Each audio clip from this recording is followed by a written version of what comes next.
what really happened with your host, Mike Rivero, because World War III is a really bad idea.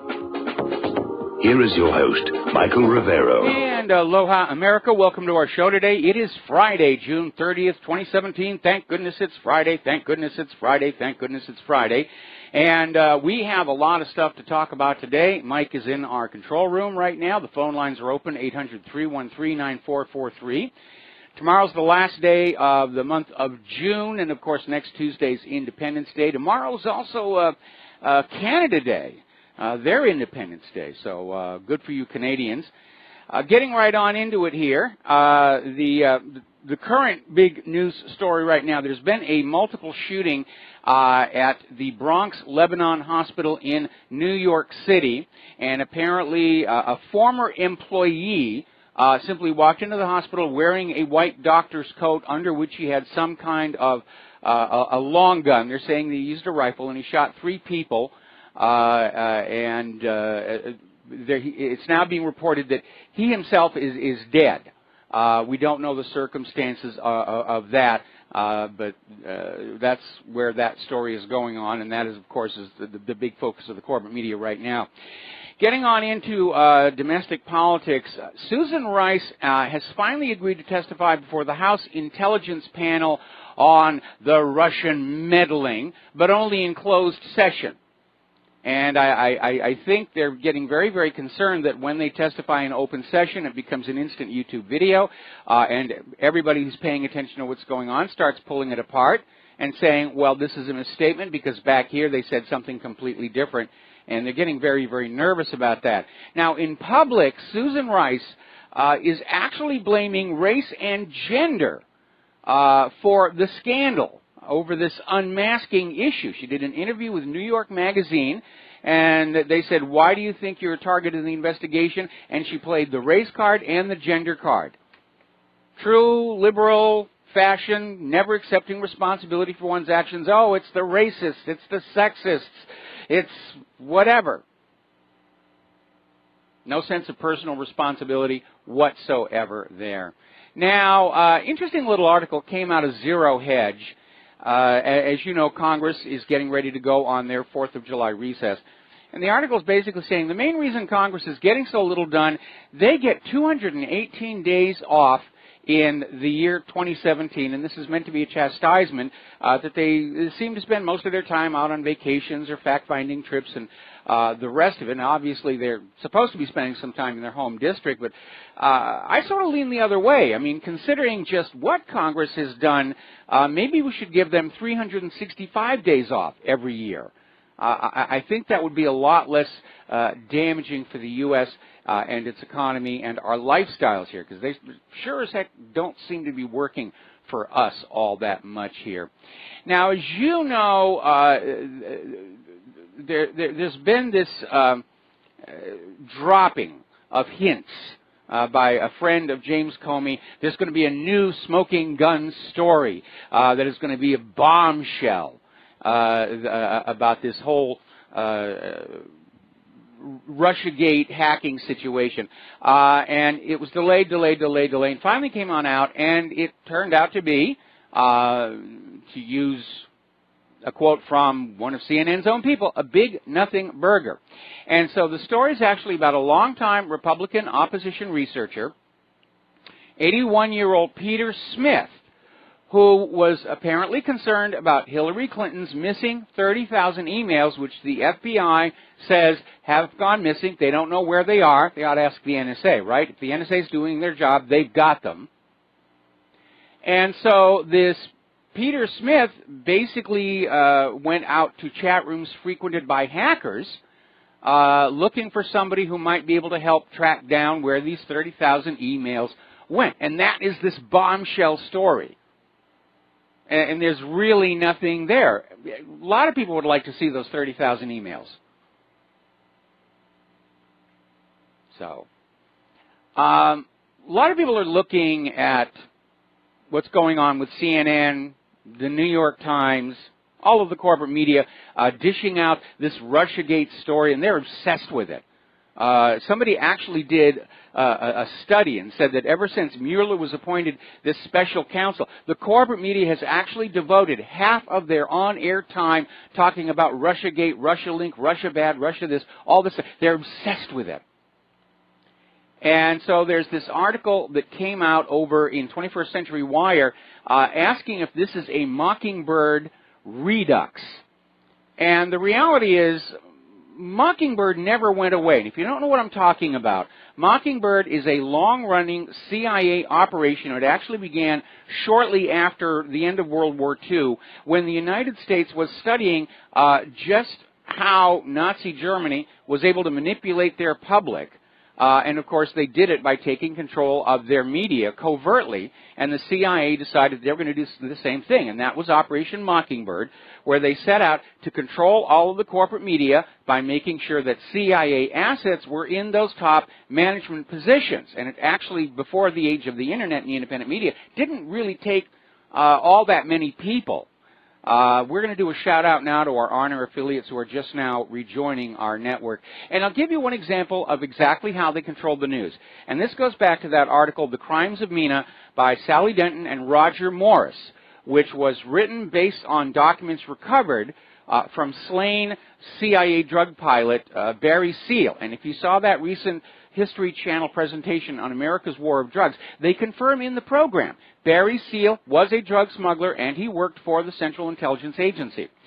So Sally Denton and Roger Morris had acquired some of his documents, and based on those documents, they had written a story about the government-sanctioned gun and drug running out of Arkansas under then-Governor Bill Clinton, and focusing on that airport at Mena, Arkansas.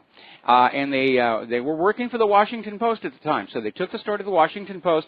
The Washington Post's own lawyers fact-checked it and cleared it for publication.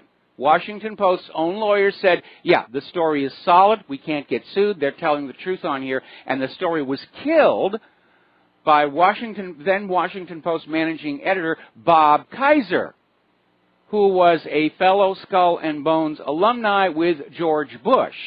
And if you have been studying the close relationship between Skull and Bones and CIA, which is even dramatized in the film The Good Shepherd, yeah, this is how they control the media. The people at the top say, you will run this story, you will not run this story. And as I said before, according to this article that came on out about this study that was done on the corporate media, and ever since Robert Mueller was appointed, the corporate media is literally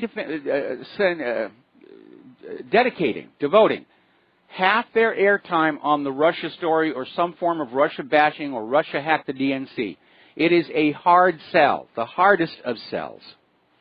All right, we're going to take a phone call here. Kyle in Pennsylvania, aloha. Welcome to the show. What's on your mind? Well, we need to look at who's bringing us the media.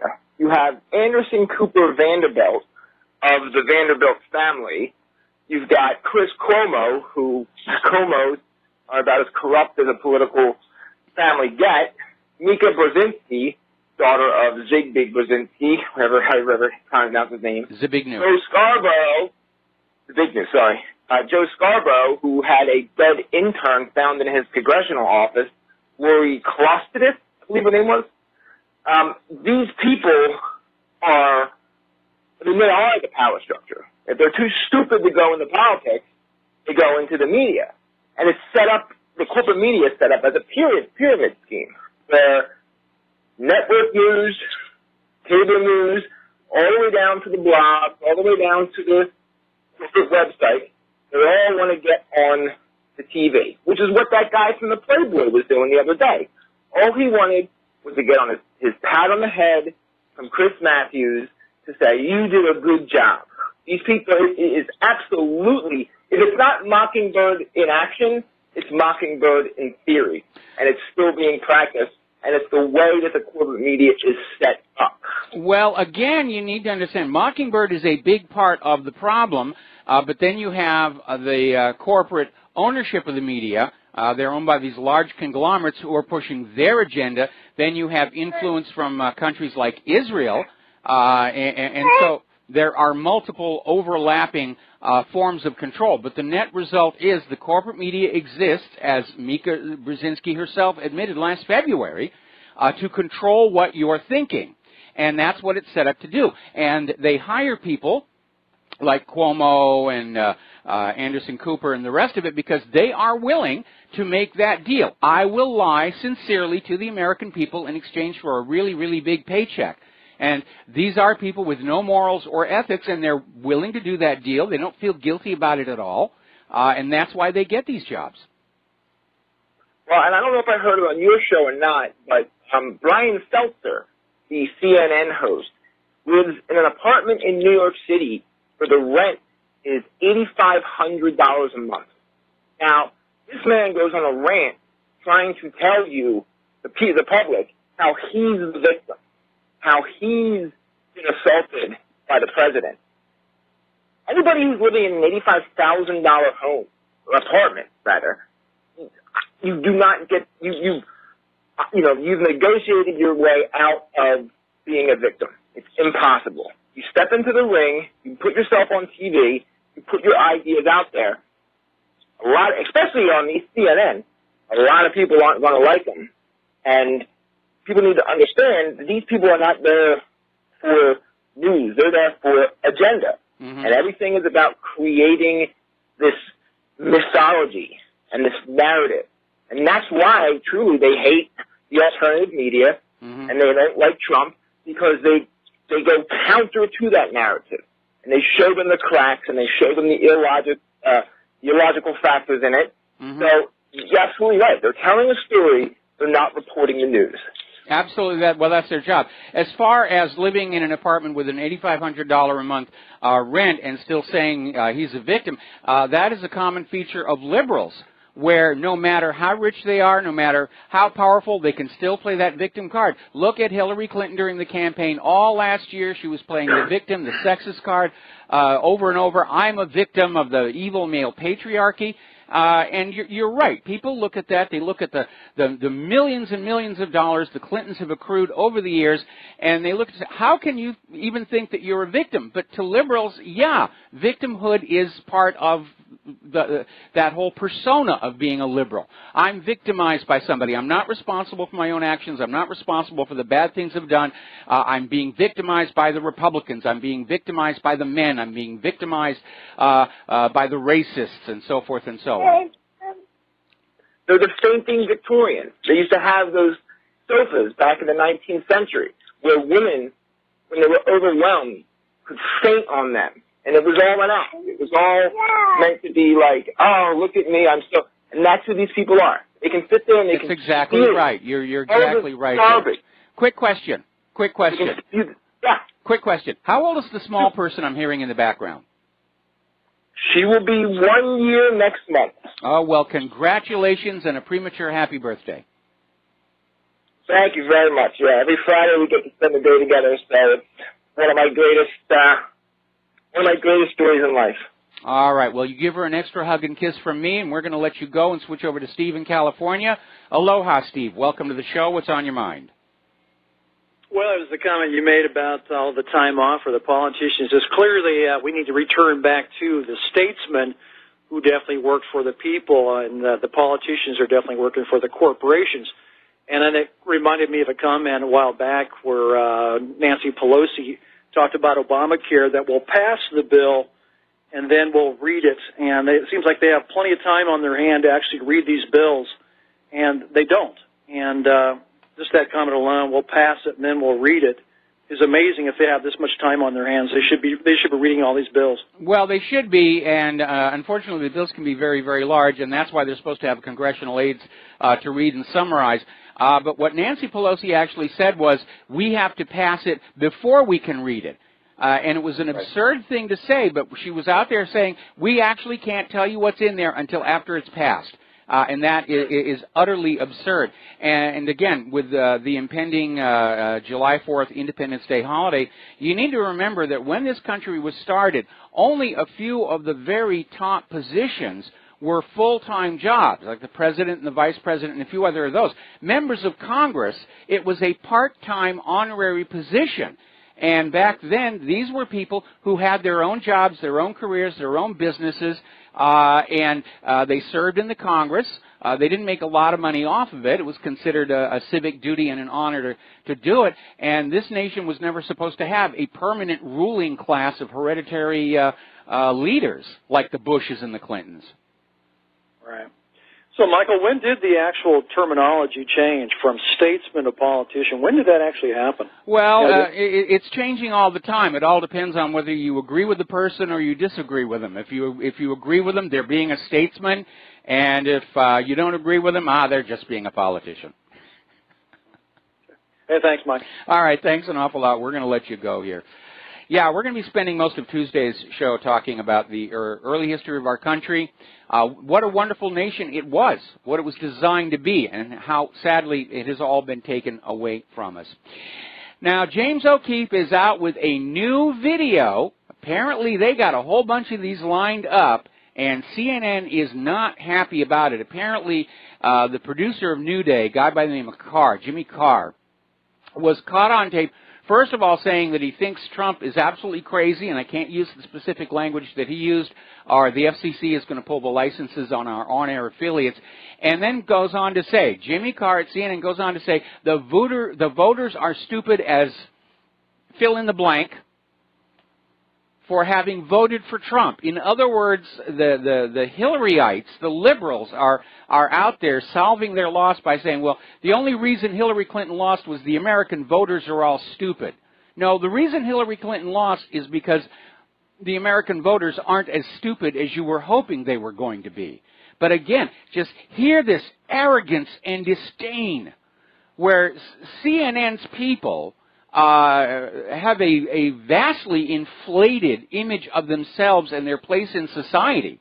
But again, go back to last February when Mika Brzezinski over on MSNBC came right out and said, the job of the corporate media is to control what people think. And they actually believe it. That's what they're paid to do, and that's what they're trying to do. And that's why they're in a panic right now, because they're losing that control. And when they lose that control, those fat paychecks are going to go away. Now, Roger Stone came out with an interesting little piece of clarification, saying that Donald Trump isn't declaring war on journalism, which is what all the corporate media is saying. Donald Trump's declaring war on journalism. No, he's declaring war on bad journalism. And there is a difference, because what we're seeing with all these revelations coming on out, where yesterday the New York Times actually finally retracted that story claiming that all 17 U.S. intelligence agencies agreed Russia hacked the election. And the New York Times finally had to take it back. And when you're seeing that kind of behavior, yeah, that's bad journalism. I mean, when I took journalism in college, the idea that you put out a false or misleading story, that was considered bad journalism. And it should be attacked, because the purpose of the media is to keep the public fully informed so that they can make good choices. And, of course, that's now all been hijacked away from that to controlling what you think. And, again, we have Mika Brzezinski admitting it, actually on the air. Our job is to control what you think. So that's why the independent media is doing very well. Now, media analyst Michael William LeBron was on Russia Today comparing CNN to professional wrestling, saying it's a lot of action and it's very pretty to watch, but you all know it's ultimately all fake. And he's right. And they've been doing it all along. The difference is now the American people are skeptical. They're learning to trust their own analytical abilities to think things through and see the obvious flaws in the propaganda. They're learning how to look for the piece that should be there and isn't. And that is a very important tool to find out if you are being lied to. We'll be right back after these few words. And aloha, America. Welcome back to the show. We're talking about the corporate media, and Nigel Farage is out there saying, now that we have CNN begging us not to call them fake news, it's clear we've hit a nerve. And yes, we have. And the reason the corporate media are in a panic is not that they have been caught in a bunch of lies recently. It's that they know in their heart of hearts they have been lying all along. And they are worried it is all going to unravel, and the American people are really going to see what the corporate media is about. And again, what Mika Brzezinski said, the job of the corporate media is to control what you think. Mind control, controlling the brain by controlling what it knows. Only giving you the information that will lead you to decide of your own free will what the government wants you to do. Oh, we have to go to war. There's no other choice. There's no other option out there. Blah, blah, blah, blah, blah. But it has been going all along. I want to share a couple of interesting quotes with you. Richard Salent, the former president of CBS News, and we're going back a ways, but he actually one time said, our job is to give people not what they want, but what we decide they ought to have. And very famous quote. This is from a gentleman named John Swinton. This is all the way back to 1880, which tells you how long they've been doing this. And he was giving a speech before the New York Press Club in 1880, and he basically came on out and he said, there is no such thing at this date of the world's history as an independent press. You know it, and I know it. There is not one of you who dares to write your honest opinions, and if you did, you know beforehand that it would never appear in print. I am paid weekly for keeping my honest opinions out of the paper I'm connected with. Others of you are paid similar salaries for similar things. And any of you who would be so foolish as to write honest opinions would be out on the streets looking for another job. If I allowed my honest opinions to appear in one issue of my paper, before 24 hours my occupation would be gone. The business of the journalist is to destroy the truth, to lie outright, to pervert, to vilify, to fawn at the feet of mammon, and to sell the country for his daily bread. You know it, and I know it. And what folly is this toasting an independent press? We are the tools and vassals of the rich men behind the scenes. We are the jumping jacks, they pull the strings, and we dance. Our talents, our possibilities, and our lives are all the property of other men. We are intellectual prostitutes. End quote. This is back in 1880. When they're admitting this. And you look back through history and you see all of these huge scandals, like the Food Lion scandal. The time that NBC rigged a truck to explode to basically harm their sales on behalf of another advertiser. There was the time that over at ABC, John Stossel, this was back in 2000, they ran a story claiming that food sold at organic and health food stores were no more safe to eat than conventional supermarkets. And of course, this was being done to help the conventional supermarkets, who even back then viewed health food stores and organic produce as a threat to their profitability. They've been doing it all along. They know it. And now they're worried the American people are beginning to realize. That's what's been going on. I look back on Edward R. Murrow, who serves as an inspiration for many of us in the independent media. And there was a wonderful movie about his life and his struggles against McCarthy called Good Luck and Good Night, which was his signature sign-off line. And they talk about a speech that he gave talking about the future of television and the necessity to maintain television as an honest reporter of current events. And there was a final quote in there that, if you haven't memorized it, you should, because it applies to the age of computers as well as to TV. This instrument can teach. It can illuminate, yes, and it can even inspire. But it can do so only to the extent that humans are determined to use it to those ends. Otherwise, it is merely wires and lights in a box. There is a great and perhaps decisive battle to be fought against ignorance, intolerance, and indifference. We'll be back after these words from our sponsors. Aloha, America. Welcome back to the show. And just to get you an update on this shooting at the hospital in New York, apparently there are 2 dead, one of them being the shooter himself, who is being reported took his own life. And it turns out he wasn't a fake doctor. He was a real doctor. And he was fired from the hospital. And this is, it's a what a shame that nobody in that hospital had a gun to shoot back at this guy with. That's all I can say. All righty. Now, a caller earlier in the show today mentioned this, but we're going to go through it in a little more detail. Back in 2010, the founder of Daily Cost, Marcos Moulitsas, Mulitsas. Sorry, I botched it.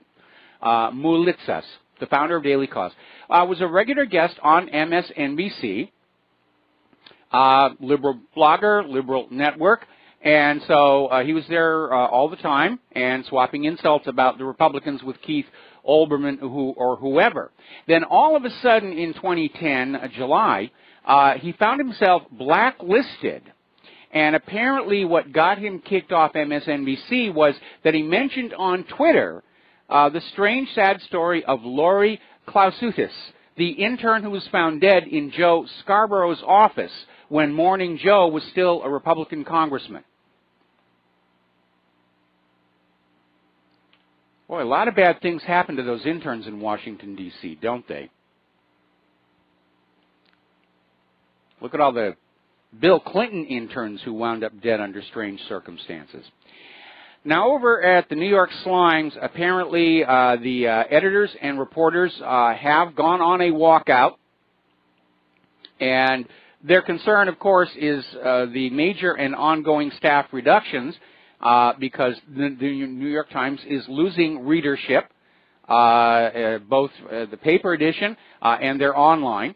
And I think complicating that is the fact that a lot of these corporate media outlets were caught about a month and a half ago using Chinese click bots to artificially inflate the views on their page. And I can't imagine the advertisers sitting still for that. So that's going to put further economic pressure. We know that the New York Times has actually reduced their space in their own building, and they're turning the extra floors into rental properties. So they are in trouble, and they're caught between the rock and the hard place, and now the editors and reporters are walking out and saying, you can't fire any more of us. Yeah, if the New York Times goes out of business, they sure can. All right, we're going to take a phone call. Don in Iowa, aloha. Welcome to the show. What's on your mind? Hello, Mike. Yeah, you were talking about the press is going down the tubes. They're panicking. They don't know what's going on and everything. But Trump, what I was wondering is who's actually, is Trump in control or is somebody else in control of him? Because here's the way it looks to me. It looks like he'll get on his Twitter account sometime early in the morning or whenever he does it, and that's when he kind of cuts loose. But he doesn't have to do that. He could let the press know exactly what he thinks about him by just if they're totally fake news like CNN, he could just say you're fake news. You will not be allowed in the press room. Well, he actually called him fake news during one of his speeches just yesterday, and they've already moved most of these corporate media outlets to the back of the room, which is a horrible, horrible insult. And they're all that those front rows, they belong to us. They're our hereditary right, and so forth and so on. But you know, Trump, I think, is trying to weigh just how much influence corporate media still has versus the rising independent media. And we're definitely coming to a watershed moment where there's going to be a crossover. And it's very, very close. And you can smell the panic in the corporate media offices. That the American people don't trust them anymore. The American people are very skeptical. We're not the innocent, naive people we were back during the first Cold War, where we just believed whatever the corporate media told us. I mean, it took something like 30 years. It took 30 years before we reached a point of half the American people knowing that the Warren Report on the assassination of John F. Kennedy was a fiction. But today, in the era of the independent media, the life expectancy of a government lie can be clocked with an egg timer, which we saw with the claims that Assad is gassing his own people. So they're in a panic. The government and the corporate media have gotten by with lies, fraud, and deception for so long, they don't really know any other way to run the government. And so having taken away their ability to lie with impunity, they're feeling they're in serious, serious trouble. And, of course, it's not their fault for having been lying in the first place. It's the fault of us American people for not listening to them anymore. Well, it's not only the fact that they're lying and people don't believe them, but then because of that, they're also going out of business, like you're talking about. They're going bankrupt because, for one thing, people don't actually buy newspapers anymore, and fewer and fewer people all the time are actually watching TV. You know, the young kids, they don't watch TV anymore, do they? They do more of the streaming stuff, and they get the stuff off of YouTube. Right. But you're right. Many of the big newspapers have already suspended their paper editions. Some magazines have done that, and they're trying to exist in the online world only. But they're still not doing well because people don't want to be lied at. Yeah. And there's no reason for to turn on your computer and then New York Times is nothing anymore. What is just another website, and actually it's a hard website to deal with because they want you to register and this and that and everything, and it's all lies too. Yeah, so they're just competing with they want you to actually pay for them to lie to you, and a lot of the newspapers that have tried the paywall approach, it has not worked out for them very well. Getting back to your original point, who's calling the shots in the White House? The pattern that I am seeing is that Donald Trump is being obviously intentionally distracted with the swamp trying to attack him with Russiagate and all this other nonsense talk about impeachment, although that is clearly starting to fall flat on its face. The other part of it is that I'm very concerned that Trump chose some very bad advisors. He kept too many of the holdovers from the Obama administration, and they are potentially lying to him in their briefings to him. They're giving him fake news, false information, to get him to go along with the war agenda. Nothing new there. They did the same thing to McNamara and John F. Kennedy. We have McMaster's out there saying, yeah, they're fudging the intel reports. Harry Reid was out there saying, we're just going to feed Donald Trump whatever information that will make him do what we want him to do. And I think there needs to be much more shakeup of the staff at the White House, and it may be happening because we're getting word now that it's descended to shouting matches inside the White House.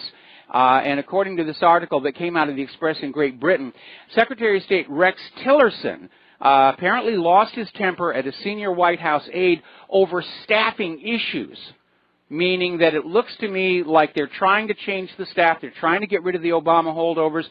They're trying to bring in people who are from outside the Beltway and not corrupted by this narcocracy. And they need to do it as quickly as possible. And as far as all this other thing about Russiagate and the rest of it, Trump needs to regain the initiative. He's been playing rope-a-dope for all these months. It's not working. He's got to go on the offensive. Now, he promised the American people he was going to put some of these high-level criminals in jail. The American people need to see that. Not just investigation. They can go through, we're investigating. Yeah, investigation doesn't mean anything if nobody is charged or prosecuted. James Comey illustrated that with Hillary Clinton. He went down the list of felony violations of Title 18 she committed and then said, we're not going to recommend any charges. The American people need to see some of these people actually go to jail if they're going to retain any respect at all for this central federal government. The number one chant at all his rallies was lock her up, lock her up. That's what people wanted to see. They expected to see it. It never did happen. We demand to see it. We demand to see it. I would like to demand it, but who am I going to demand, I talked to my congressman here in Iowa. I went in there and told him, there's about 4 people there waiting in line in this little town to talk to him. Mm-hmm. I went in and I said, I told him about Seth Rich, and he's a pretty nice guy, but I don't think he's going to, he's just a first-year congressman. He's not going to try to make waves or anything like that. No, first year. As far as the Susan Rice is going to closed session. Now, okay, she wants to, but Roger Stone wants open session, and they won't let him. I agree. It has to be they told him it has to be closed session. That's ridiculous. Well, the reason he wants to be open session. The reason they're going to all these closed sessions right now is because of the previous embarrassments where they were, all these people who were out there in the media, oh yes, there's tons of evidence that Russia was doing this, Russia doing that. Once they get them under oath, what actually comes out is there really isn't any evidence. It's just kind of a guess on our part, and it's been embarrassment after embarrassment after embarrassment. And I think that's why they're going to these closed sessions. so they can go on publicly saying one thing and have the media echo it, and what they testify to under oath is not available to contradict what they're putting on out there. Shouldn't they let Roger Stone be in open session if he wants to? They won't even let him. Yeah, well, I'm sure they're concerned what he's going to say. Right, he'll call the whole thing, turn the whole thing. I mean, he'll let people know what's going on. They don't want that. So anyway, yeah, that's what I had to say, and I hope things do change because Trump, I think himself, maybe his daughter also has something to do with it too. His daughter and son-in-law are trying to. They don't want him to get killed. Well, Jared Kushner, there does seem to be something there. Whether or not Trump knew it was going on or not, I don't know. But if you look at Jared Kushner's history, he's a guy who just has had epic failures with the businesses that he's run, and still somehow he's always able to find another bank to loan him money. So something is going on. He may be claiming he can influence the president, but again, whether Trump actually knows about this or is going to go along with it is another matter entirely. But of course, Hillary and the liberals and the Democrats, they don't care about Jared Kushner. They want to get Trump out. They want to get their war agenda moving forward. Don, we're going to let you go here. Thank you very much for the phone call. And, of course, adding to the problems over at the New York Times, Sarah Palin has slapped them with a defamation lawsuit, and they're talking a lot of money. And it's over this article they ran in the aftermath of the Steve Scalise shooting that implied a link with the shooting of Gabby Giffords and somehow tied Palin into it. And it's a clear case of defamation. And the New York Times lawyers have probably told management, we're going to have to settle out of court. If this goes to court, she's going to win. And so that's another reason why they're probably talking about letting more of the staff go, is they're having to prepare for this huge financial hit they're going to take. All right, we're going to go over to the war zones here. A lot of stuff going on, not being real reported. Now, a joint United Nations OPCW investigation team has concluded that the April 5th attack in Syria did use sarin. And, of course, immediately everybody is out there saying, Assad, Assad, Assad, Assad, we've got to go to war with Assad. Boris Johnson is saying we have to have immediate action against Assad. The only problem is the United Nations OPCW did not apportion blame. They did not say who did it, and we know in the past it's been the rebels. Now, the Russian Foreign Ministry is saying they do not have a high degree of confidence in this report by the OPCW because it doesn't appear to be a direct investigation, but relying on information provided by a third party in the region with a known political bias against Syria. 3 guesses who that is. Now, remember, a while back was being reported over in InfoWars that these chemical attacks were being carried out in part by the White Helmets. And who has been funding the White Helmets, at least in part? George Soros. Remember, the White Helmets were there to film the aftermath of the attack. How did they know? Ever stop to think about that? So, anyway. Syrian government is advancing against ISIS. It's basically all good news. Left to themselves, Syria is going to get this matter taken care of, which is why the United States is desperate to get on in there and find a reason to stay, find a reason to escalate. And now we're getting this report that is coming out of Fars News. Terrorists in Syria plan chemical weapons provocation in Daraa province. And this is originally sourced out of Sputnik. Terrorists will blow up multiple ammunition-filled barrels with poisoning material in one of the regions in Daraa province. And the provocation will be carried out along the situation in Idlib, It's a botched English translation I'm going from here, basically saying they trust the source. And of course, when the terrorists do this, it will be blamed on Bashar al-Assad. Now, remember what I said before about the corporate media being in trouble because people are starting to think about the stories that are being fed. And this is a perfect example of how that works.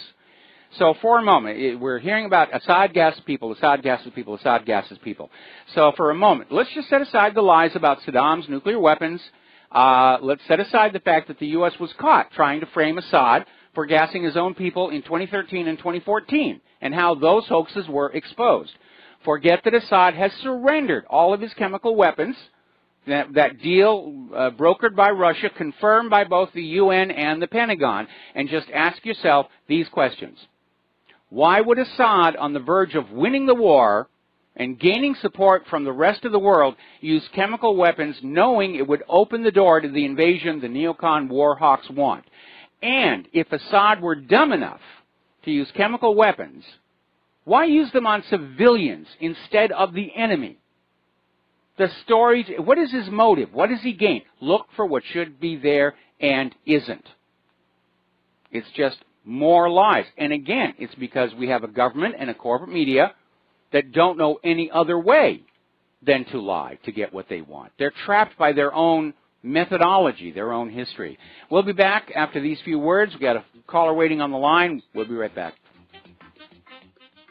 Hello, I'm Erica. Welcome back to the show here. And before I take this next phone call, Representative Sheila Jackson Lee is on the air on Fox News right now calling on President Trump to resign or be removed under the 25th Amendment. And she's flipping back and forth between saying that he is functionally incompetent because he's not doing what she thinks he should be doing.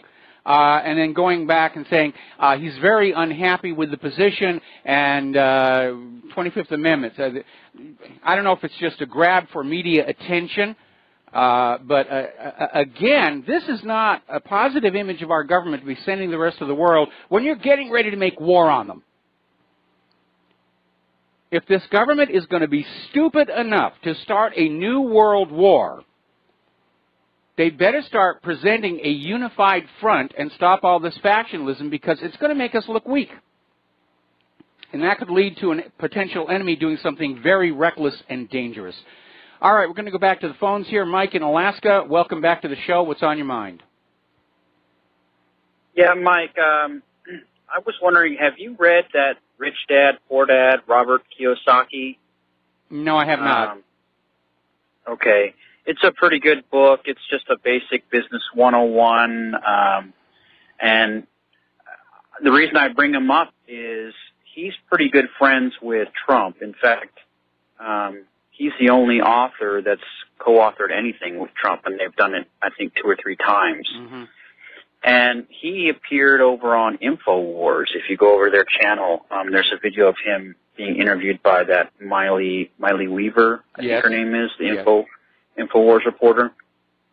And there's one part in his book where he talks about being a Marine helicopter pilot in the Vietnam era, mm-hmm. and going into some sort of gold shop or someplace in North Vietnam where he inquires about the price of gold, and he thought that there would be some sort of arbitrage value given the circumstances, and he finds out that whatever the price of gold was at that time in the U.S. was the same price it was in Vietnam. Mm-hmm. And I always found that to be, having been to Vietnam, I always found that story to be a bit strange because it's like, okay, you know, given the circumstances, you're just walking into Vietnamese gold shops and, it just seemed a bit strange. Well, he tells this reporter on this interview that's on their channel today that the real reason he was flying around up there in this Marine helicopter was he had been contacted by some special folks to move some special products. Mm-hmm. And I just found that to be, it hit me like a brick wall because I had read the book, it being a very good business book. I can recommend it, honestly. But thinking, okay, like when I'm in Thailand, when I'm in Vietnam, there's a lot of gold shops. They're everywhere, every corner. Asians love for weddings and and storage of value, and he's a big gold money guy. So he says, this is when I realized gold is real money. Yes. And I'm thinking, okay, that all makes sense, but it's a strange time to have that experience. Well, now we know why he was really dealing with gold in that part of the world. Yeah, we do. Crazy. Going to have to let you go. Got to take a break for station identification. Back with hour number 2 after these few words. Aloha, America. Welcome back to our show. Hour number 2. The phone lines are open, 800-313-9443. Now, there's a very interesting little story. We're hearing about all this talk about potential false flags, sarin gas. They're really hitting that sarin angle very hard. And over at stripes.com, there's an interesting article.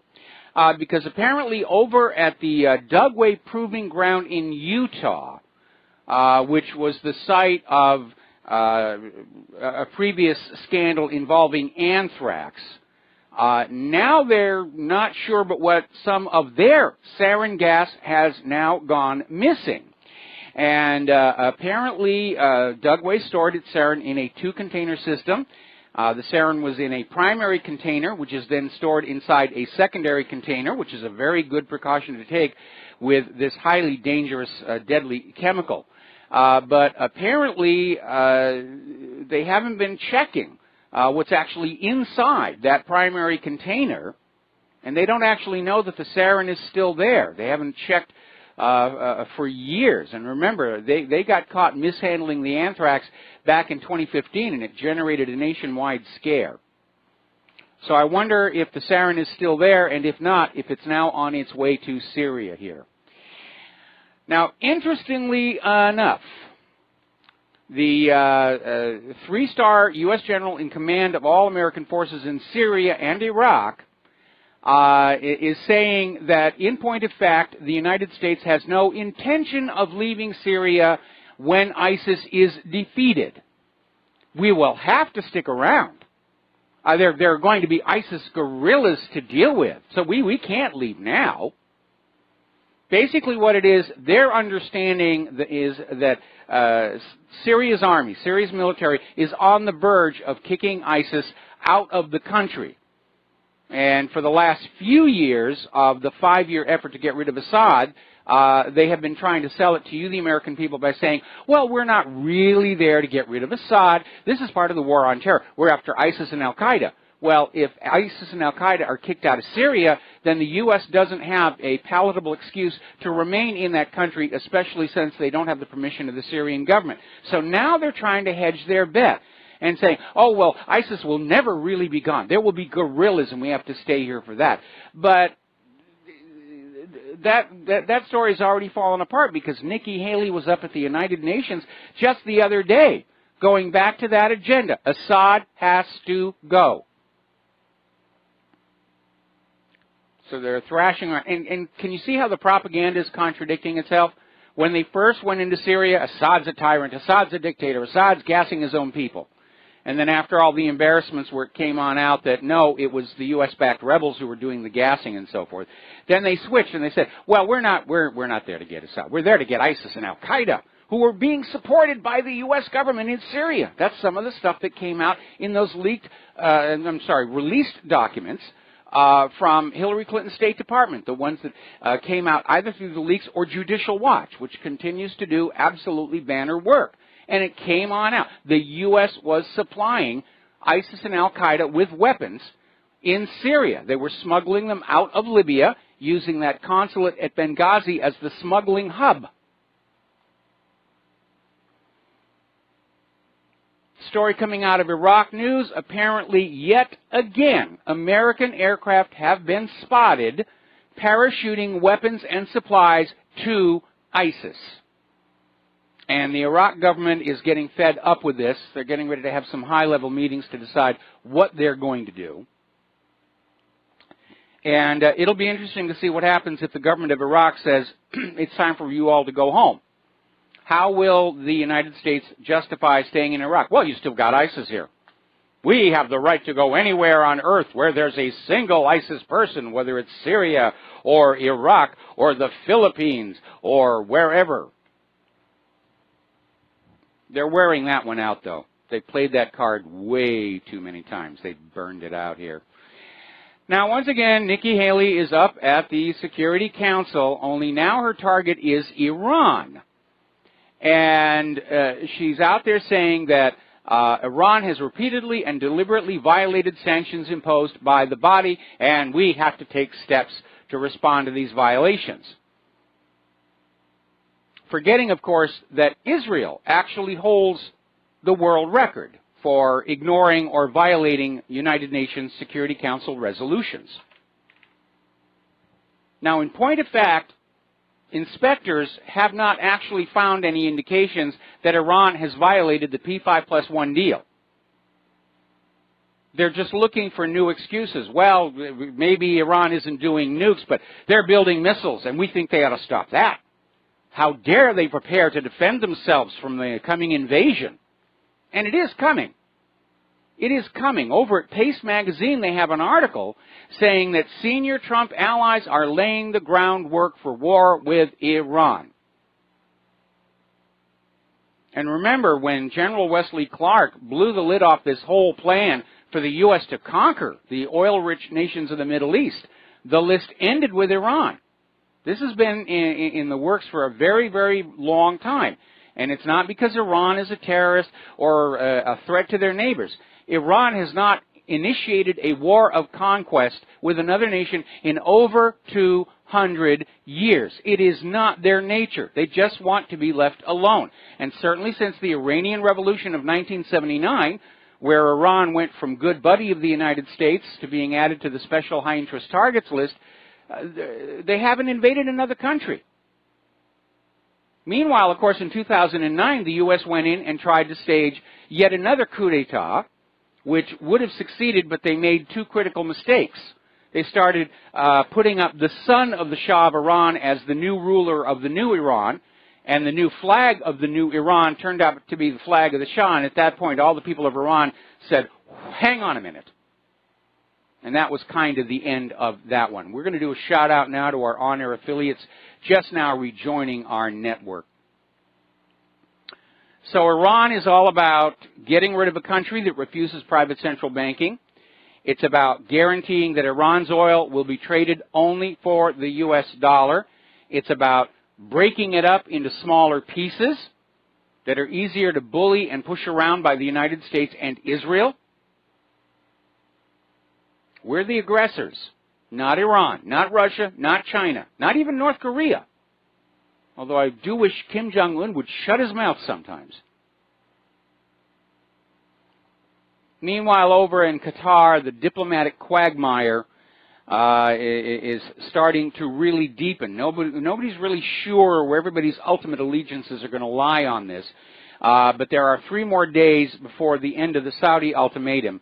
And it doesn't look like either Qatar or Saudi Arabia are going to budge. And now the United Nations has come on in, saying that Saudi Arabia's demand to shut down Al Jazeera is an unacceptable on the right to freedom of expression and opinion. So now the UN is on Qatar's side on this one point. Very alarming article over here, and this is in Sputnik News, and I've commented on this before. Following that botched coup d'etat against Erdogan, Turkey is clearly moving away from relations with the United States and starting to pivot toward Russia. And so this article that's coming up out of Sputnik News is saying that if a regional war erupts in the Persian Gulf, the U.S. may find themselves on the side opposite of Turkey. The United States cannot rely on Turkey being an ally in a coming regional war. Turkey has become the loose cannon on deck. And in the political sense, the United States has lost control of the Middle East. And that is a dangerous, dangerous situation. They're not in control of the conflicts anymore. It's spiraling into chaos here. Germany is now basically thumbing their nose at Turkey's President Erdogan. He's headed to the G20, and he is being refused any talking time at the podium. They don't want him to say anything. Maybe they're concerned about what he's going to say. He may have found out who was behind that botched coup d'etat against him. And we mentioned this before, but again, the Israeli Air Force is targeting Syrian military positions in response to what is described as an errant projectile that landed in the Golan Heights, hitting nothing, no damage, no injuries, and Israel uncorks on the Syrian army. That, too, is a repeating pattern that we see, whether it's Syria or Gaza or wherever. Oh, my goodness, we're under attack from a bottle rocket. Send the F-16s. Now, everyone's talking about Iran's nukes, which don't exist, Iraq's nukes, which never existed, and all the rest of it, and ignoring the elephant in the room, which is Israel and its nuclear arsenal, which is estimated to have somewhere between 200 and 300 nuclear weapons. Remember, Mordecai Vanunu blew the whistle on this, actually leaked photos of the bomb factory under the Dimona reactor to the Western media. So we know Israel has nuclear weapons. Our government will never admit it because once they do, the American people are going to be demanding a refund of all that foreign aid that's gone to Israel, because it's a violation of U.S. law. The Symington Amendment to the Foreign Appropriations Act and the Glenn Act.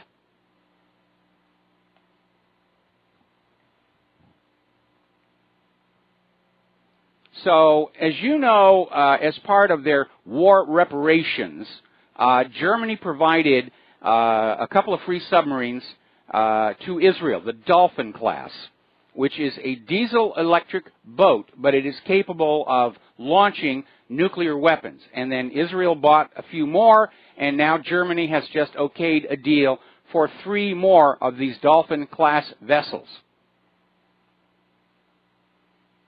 And Israel is thought to possess nuclear-armed cruise missiles that can be fired from these submarines. I think it's called the Popeye. Saudi Arabia, the transition of power over there is not looking like it's going very smoothly at all. As you know, Crown Prince bin Salman shut down a TV station that was reporting on how many of the Saudi tribal chieftains are refusing to pledge allegiance to him.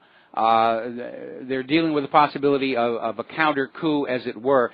And apparently Saudi Arabia is demolishing centuries-old homes in a Shiite town, basically leveling this historic district. And the destruction has sparked shout-outs in the streets between Saudi security forces and Shiite gunmen. And apparently it is fanning up the sectarian tensions. Saudi Arabia could find itself in a civil war, and that's a very awkward position to be in. Trying to deal with a civil war inside at the same time you're waging war on your neighbors is not a good plan. Now, a little bit of good news. Apparently some cooler heads have prevailed. China and Japan are holding talks to avoid any accidental clashes in the East China Sea. And they're having a 2-day consultation where they're basically going to work out protocols saying, well, you know, we're going to go here, you're going to go here. That way there isn't going to be an accident that would allow the United States to come on in and just mess everything up again. Meanwhile, the United States, which has been relying on China to try and deal with North Korea, is now imposing new sanctions on China on those businesses that have ties with North Korean businesses. And so the Trump administration, and this was a reckless, dumb thing to do because this is going to backfire on us. The Trump administration has imposed sanctions on a Chinese bank and a Chinese company and 2 Chinese citizens to try and crack down on North Korea's financing. And supposedly this is retaliation for the death of Otto Warmbier. But the reality is, and again, this gets back to the issue of face, which is far more important in the Asian cultures than it is in the United States of America. You know that Americans, by and large, don't care about face when you see some of the way the liberal snowflakes dress up in the streets. So it's a provocation, and China's going to see it as a provocation. And I understand a world war is coming, but I have to wonder at what the thinking is behind this idea of escalating the war in Syria. At the same time, you're igniting a war against Qatar. At the same time, you're looking for, to militarily attack North Korea, and apparently that's being planned. And you're annoying China at the same time. I don't think the United States can take on the whole world all at the same time. They were trying to pick it apart piecemeal. We'll get this country first, and this country first, and this country, and then this one, and then this one. And the problem is we're still stuck in all those countries. We're still stuck in Afghanistan. We're still stuck in Iraq. We're still stuck in Libya. We keep getting into these quagmires, and we cannot get out. It has turned into a war of attrition. And the United States is running out of money, materiel, manpower.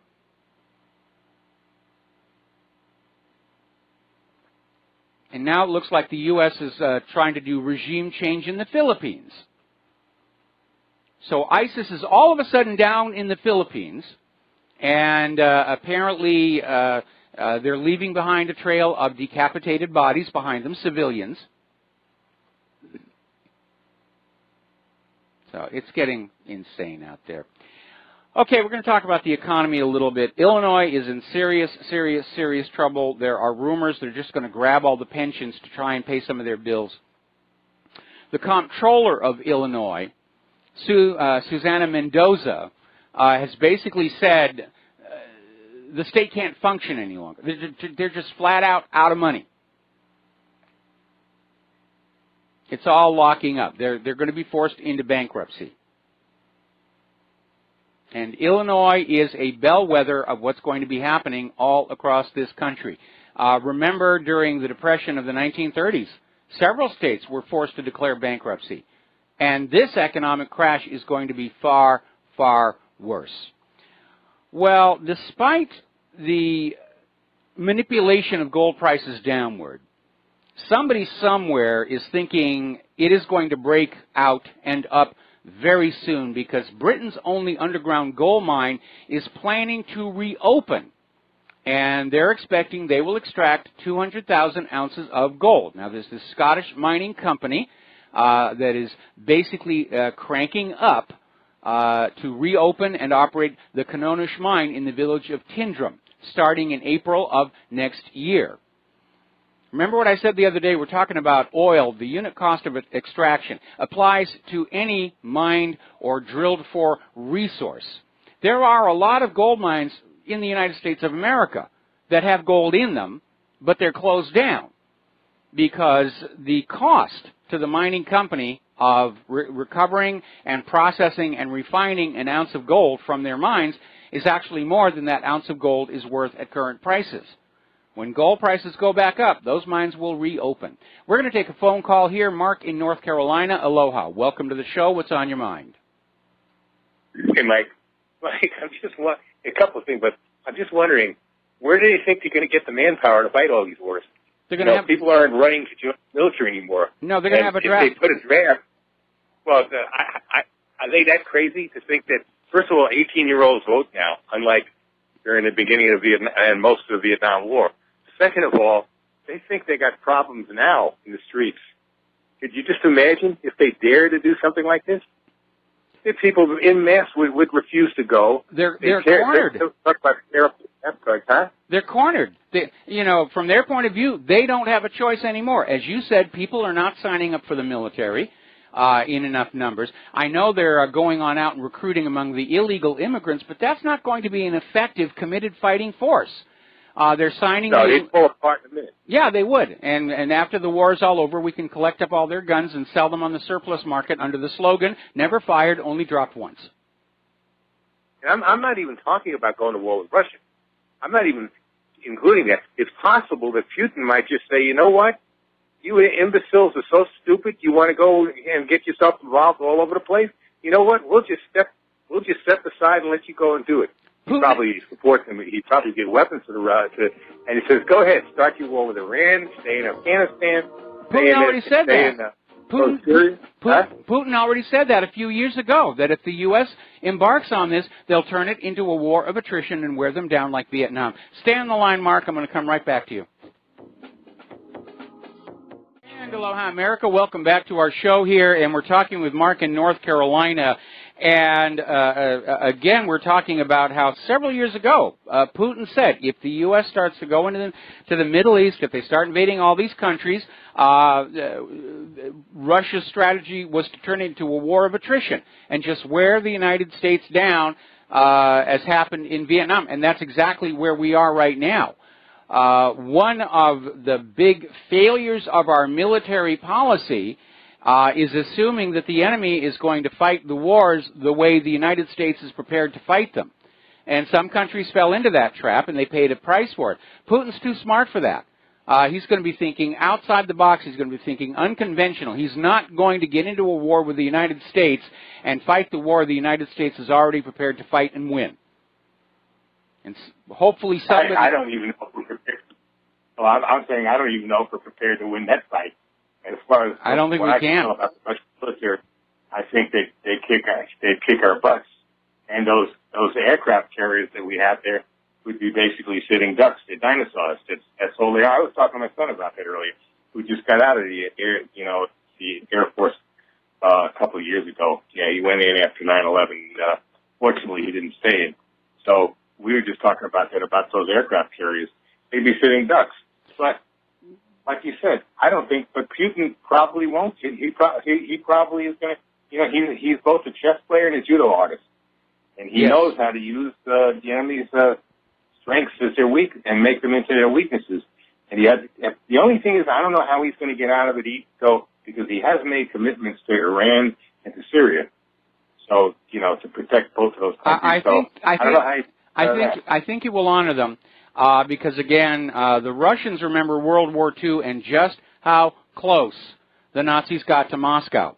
And I think Putin's attitude is going to be that if he's going to have to fight the United States of America, he'd rather do it as far away from their own soil as possible. But that being said, you're right about the aircraft carriers being a dinosaur, even setting aside the boondoggle that the Gerald R. Ford is obviously turning out to be. The reality is both Russia and China have developed missiles that are specifically designed to identify and go after aircraft carriers in the middle of their screening ships. They're going to ignore the outer screening ships. They're incredibly fast. They're maneuverable. They're not following a predictable track or path of any kind, which means phalanx can't engage them. There was a story that came out about 2 years ago, I think, where apparently there was a meeting where the Joint Chiefs called in one of their naval warfare experts and asked point blank, if we go to war with Russia or China, what is the life expectancy of the aircraft carriers? And this Navy expert said probably about 1 week, 2 weeks if you keep them in port. And as I've mentioned before, there's a lot of inertia in U.S. military planning. When we went into World War II, the prevailing opinion within the Navy was that the main battleship was going to carry the brunt of the war, like the Aiea class battleships, like the one that we have down here in the harbor. And the aircraft carrier was kind of a nice to have over on the side, but will never really play a significant role. Then, of course, Pearl Harbor was the wake-up call on that one. And the United States embarked on a program. They literally built over 100 aircraft carriers before the war was finished. Most of them have now been scrapped, and we now have the supercarrier fleet, but we don't have that many of them. And they are targets of weapons specifically designed to hunt them down and kill them.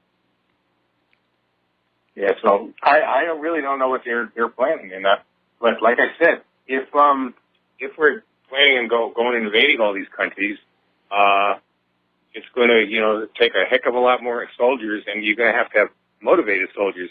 I think they're picking from the bottom of the barrel now. I think what you saw at that in Japan there with that collision, yes. I think you're seeing a sign that even the officers aren't as good as they were at one time. They are really picking from the bottom of the barrel. If they can't avoid a container ship, how are they going to avoid missiles? Well, somebody ignored the right-of-way rules of ocean traffic, tried to get around the front of the cargo ship, and they misjudged it. It was a major goof, and now they're trying to say, oh, the cargo ship was attacking us. That's ridiculous. All right, listen, Mark, we're going to let you go. Take a break for commercials. Back with another phone call after these few words.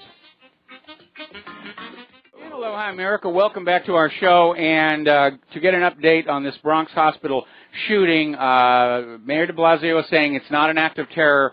Apparently it was a revenge killing. The shooter was a doctor who'd been fired from the hospital. Oddly enough, Reuters is reporting that this guy used an M16 assault rifle.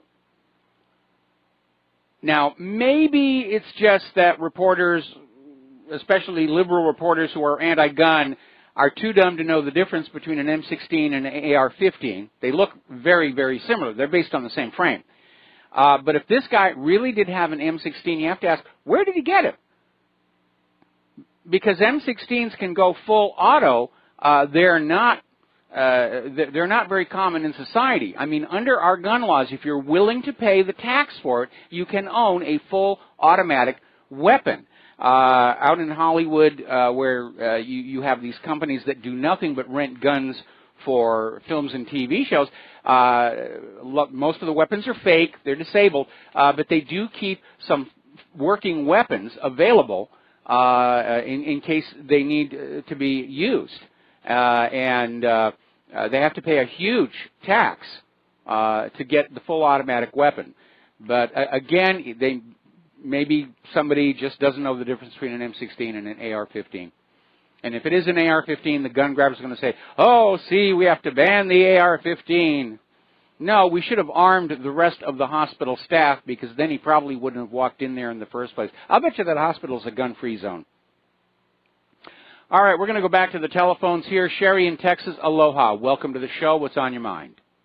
Aloha, Mike. Thank you. Listen, you said something about predatory lending. Yes. That really shocked me. I didn't know this. 2%, now the optimum word here is compound. You used as an example, 2% compound interest on a loan can be compounded at that rate, or whatever it is, 2, 3%, whatever, on the loan as often as the bank people feel like compounding it during that current year. Well, this is, and this fact was hidden from the borrowers. No, it's not. In other words, you have a. Okay. No, it's not hidden from the borrowers. Okay, the rate of compounding has to be part of the original loan agreement. That is the letter of the law. The problem is most people don't understand what a terrible impact the compounding frequency has on the final debt. And most people are always saying, I need a lower interest rate, I need a lower interest rate, and the lender will say, we can give you a lower interest rate, but we're going to increase the compounding frequency. And most people don't understand. Both of those factors are important, and you need to get them both as low as possible, or you are going to get reamed. Okay, so if someone wanted to have a I'm not interested, but I know that a lot of people are going to be interested, because I really think that the banks are going to default in the next downfall. But so the question would be then, can a borrower on a loan that has compound interest, can they ask how often during the year then that annual rate will be applied? Well, again, the frequency of the compounding has to be part of the original loan agreement. The part that you may not be under control is if you have agreed to a variable rate mortgage or a variable rate credit card that is based on the prime rate from the Federal Reserve. Then when the Federal Reserve increases the rate, which it just did recently, your interest rates go up on those credit cards and that mortgage or car loan or whatever. And that's why they'll offer the lower initial interest rate on the variable rate loans, because they figure they're going to get it on the back end anyway. And they do charge more for a fixed rate on loans, because then if the rates go up and their cost of borrowing goes up, they can't recover it from you. Okay. And also, I remember telling a friend, and I hope this is in 2008, if they offer a refinance, that can add all kinds of money to a loan, can't it? Yes, it can. Refinance, and so you're really set back. Ultimately, yes. The whole point of a refinancing is to lower your monthly payments if, in fact, you've been forced to take a lower-paying job, which so many have, and the bank will come in and say, we don't want to foreclose, we don't want to do any of that stuff. We will offer you a refinancing to stretch the payments out much longer, but then, of course, they're accruing interest over a much longer period of time, and that interest cost will be that much higher. Right. Do I have time for a quick liberal view? You do, but before that, I just want to comment. You know, in the good old days when you'd open a savings account at a bank, they'd give you a toaster or something. Banks don't give anything away these days at all. Maybe a calendar, which is silly because nobody uses paper calendars anymore. I do. Okay. You wanted to offer what do you call it, liberal view? Yeah, well, I was just saying, you know, you're talking about there will always be people who desire to be dependent on some others. There's always those in the world. It takes all kinds to make a world.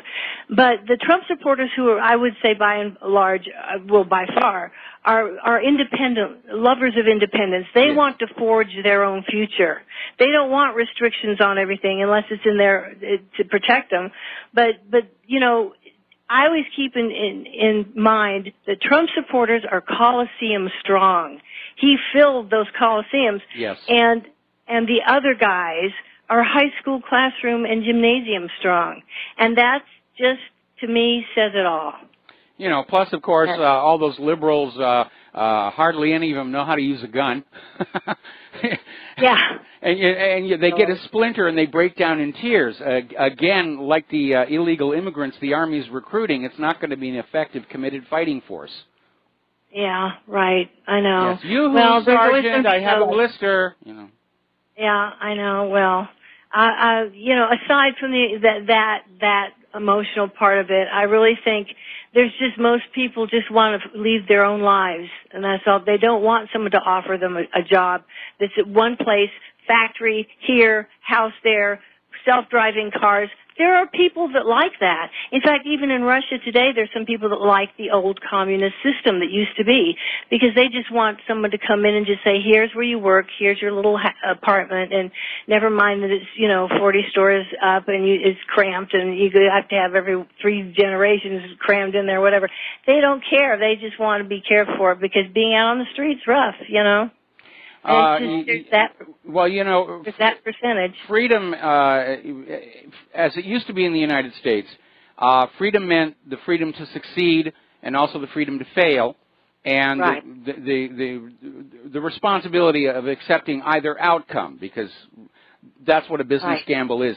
Now, the idea of the government telling you what job you're going to do, I think there's a very good illustration of that that was in the book Gorky Park, and they made a movie of the first of the books. It's actually a whole series about this American sable smuggler and Gorky Park in Moscow, and it's all very political.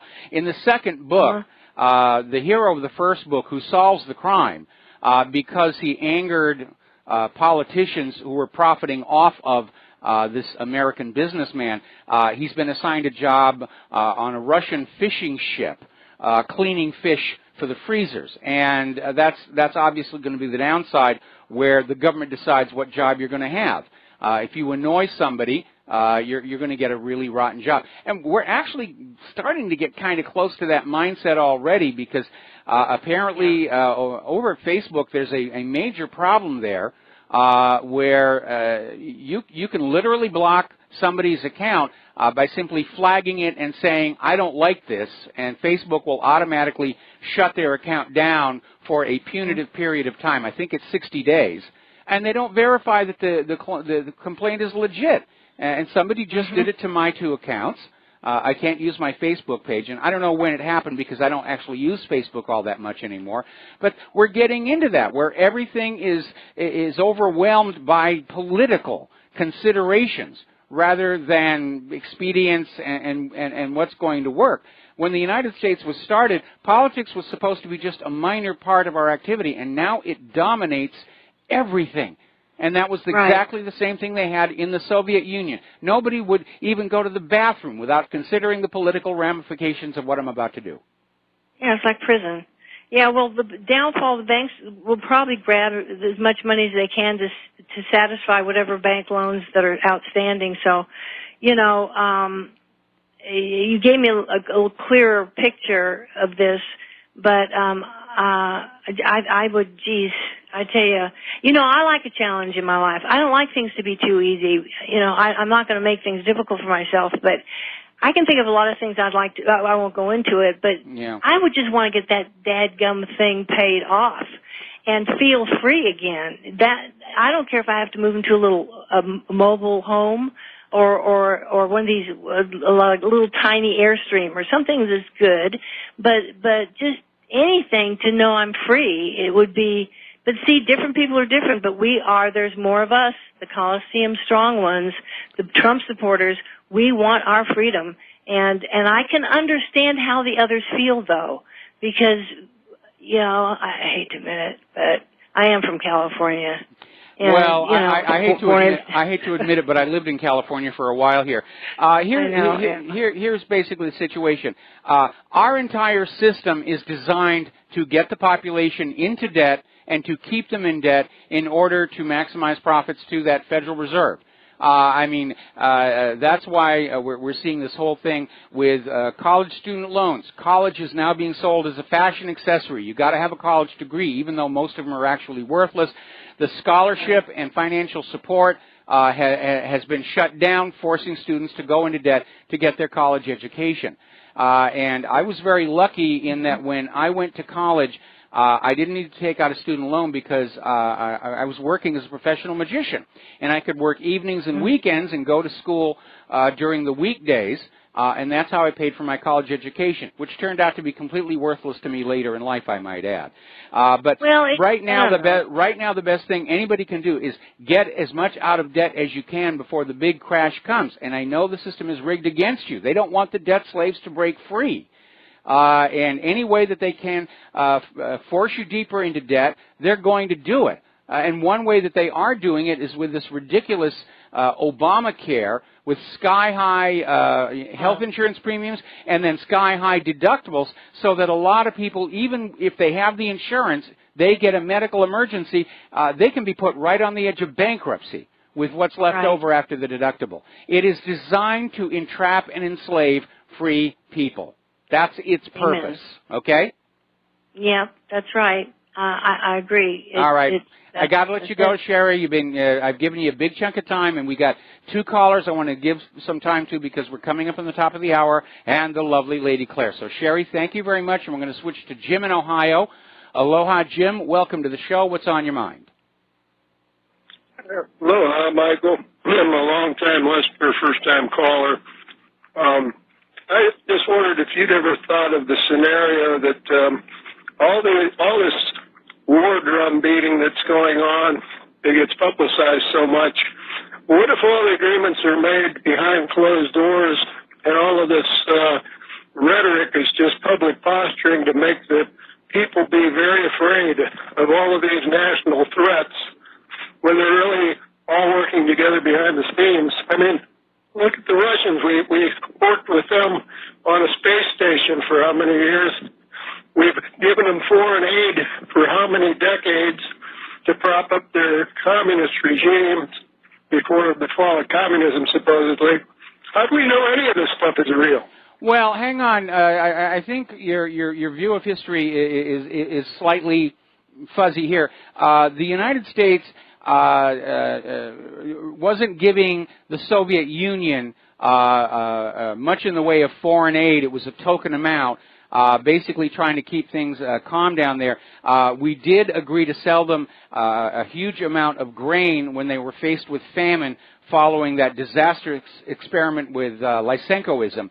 But when the Soviet Union collapsed and the new Russian republics emerged, that's when we began the space cooperation. And yes, we did have the Apollo-Soyuz flight where they were trying to defuse the Cold War tensions, but most of our space cooperation happened after the collapse of the Soviet Union. That's why we're in this embarrassing situation right now where Russia knows how to make really good rocket engines and the U.S. is having to rediscover how to build that. because many companies in the United States are still having to import Russian-built rocket engines. Now, we were all friends and all buddy-buddy up until Putin took direct control of Russia's central bank, and then Russia went back onto that special high-interest targets list. So we know there's a lot of back-channel discussion going on, but I think the threat of a war is very, very real, and all this talk about threats to us is the sales pitch, because we're not under threat. Nobody's threatening us. It's the U.S. that's attacking and invading all these other countries. Anyway, Jim, we're coming up here on the top of the hour, and I'm going to let you go, and we're going to take another phone call from Ralph in California. Ralph, aloha. Welcome to the show. What's on your mind? Yeah, aloha, Mike. Real quick, I heard, we're going to have manufacturing jobs coming back here, but the problem is there's going to be a lot of it's going to be automated.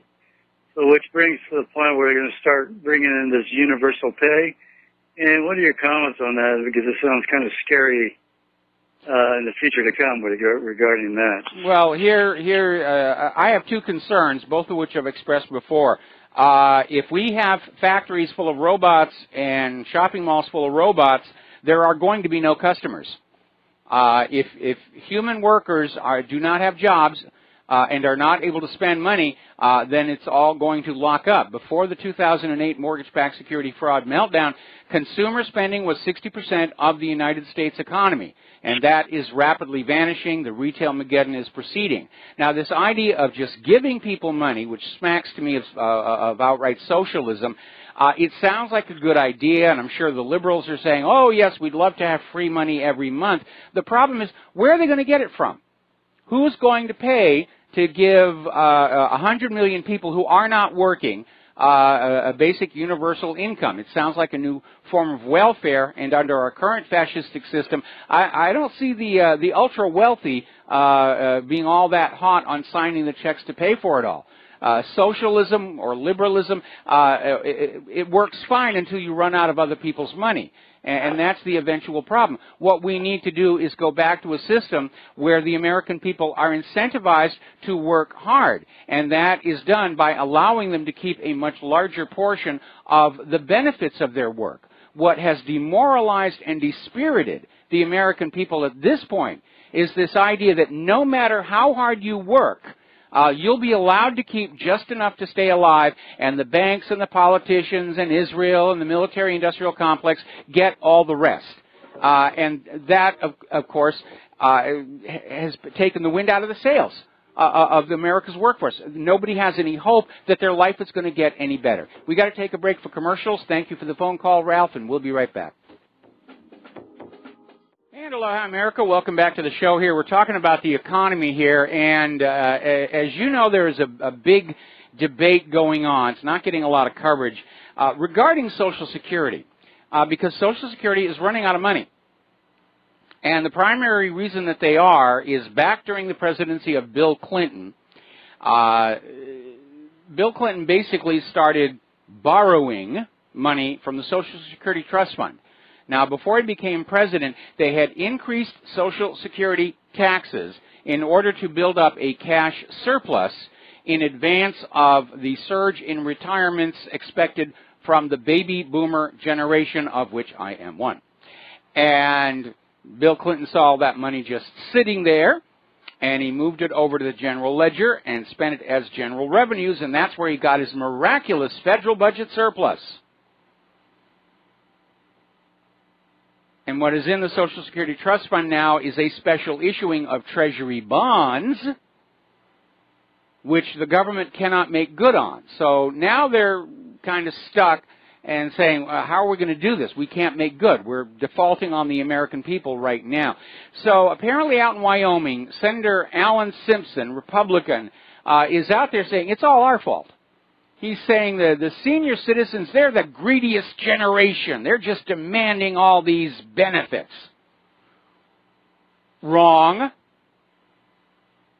Senator Simpson needs to be reminded Social Security is not a benefit.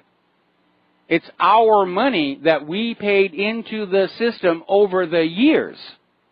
It doesn't belong to the government.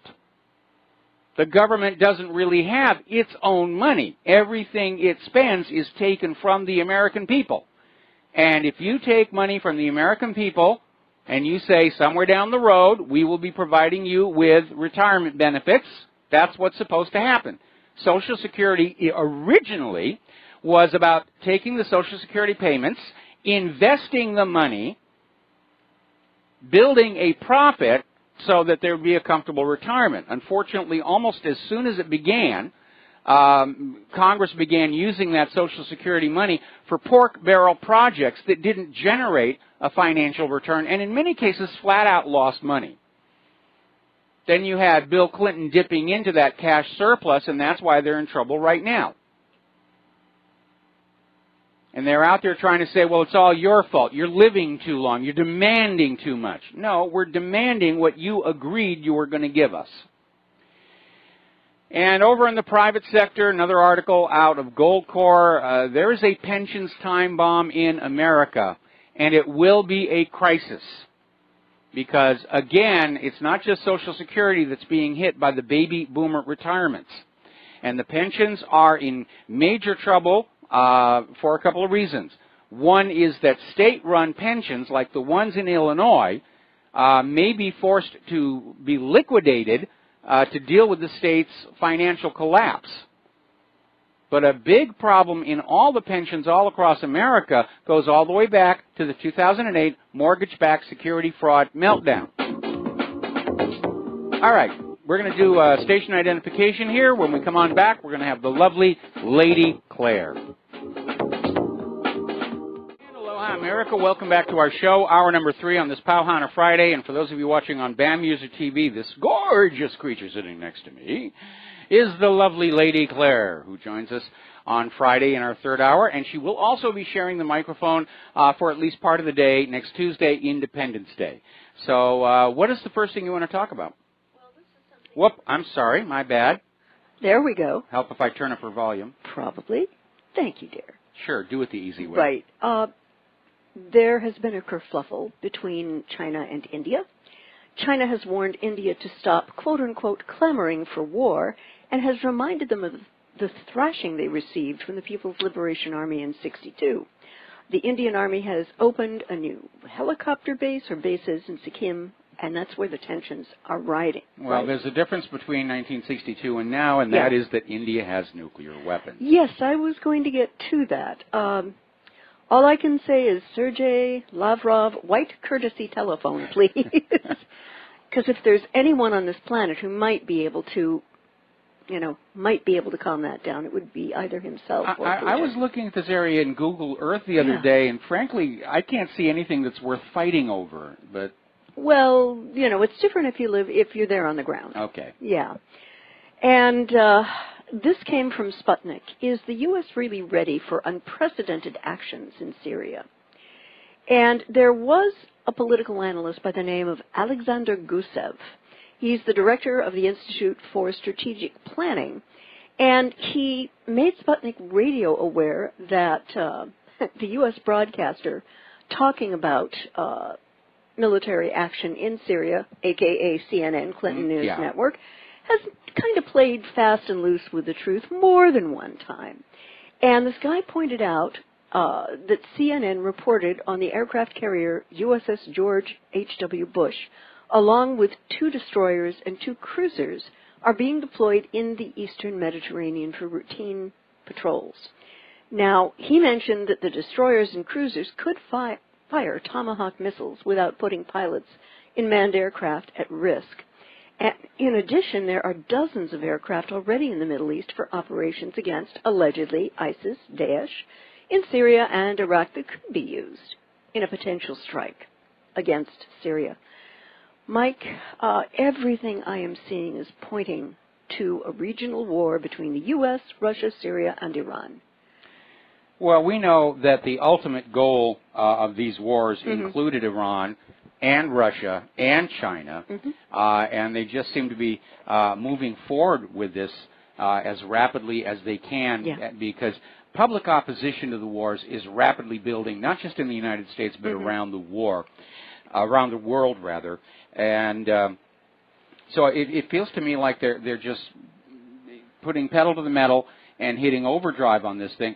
And as I said earlier in the show, it's one thing for the United States to try and conquer the world one nation at a time, even though those have all turned into quagmires.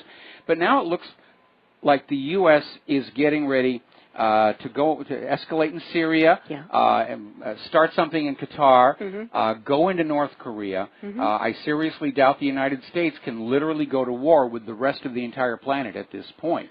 Yeah.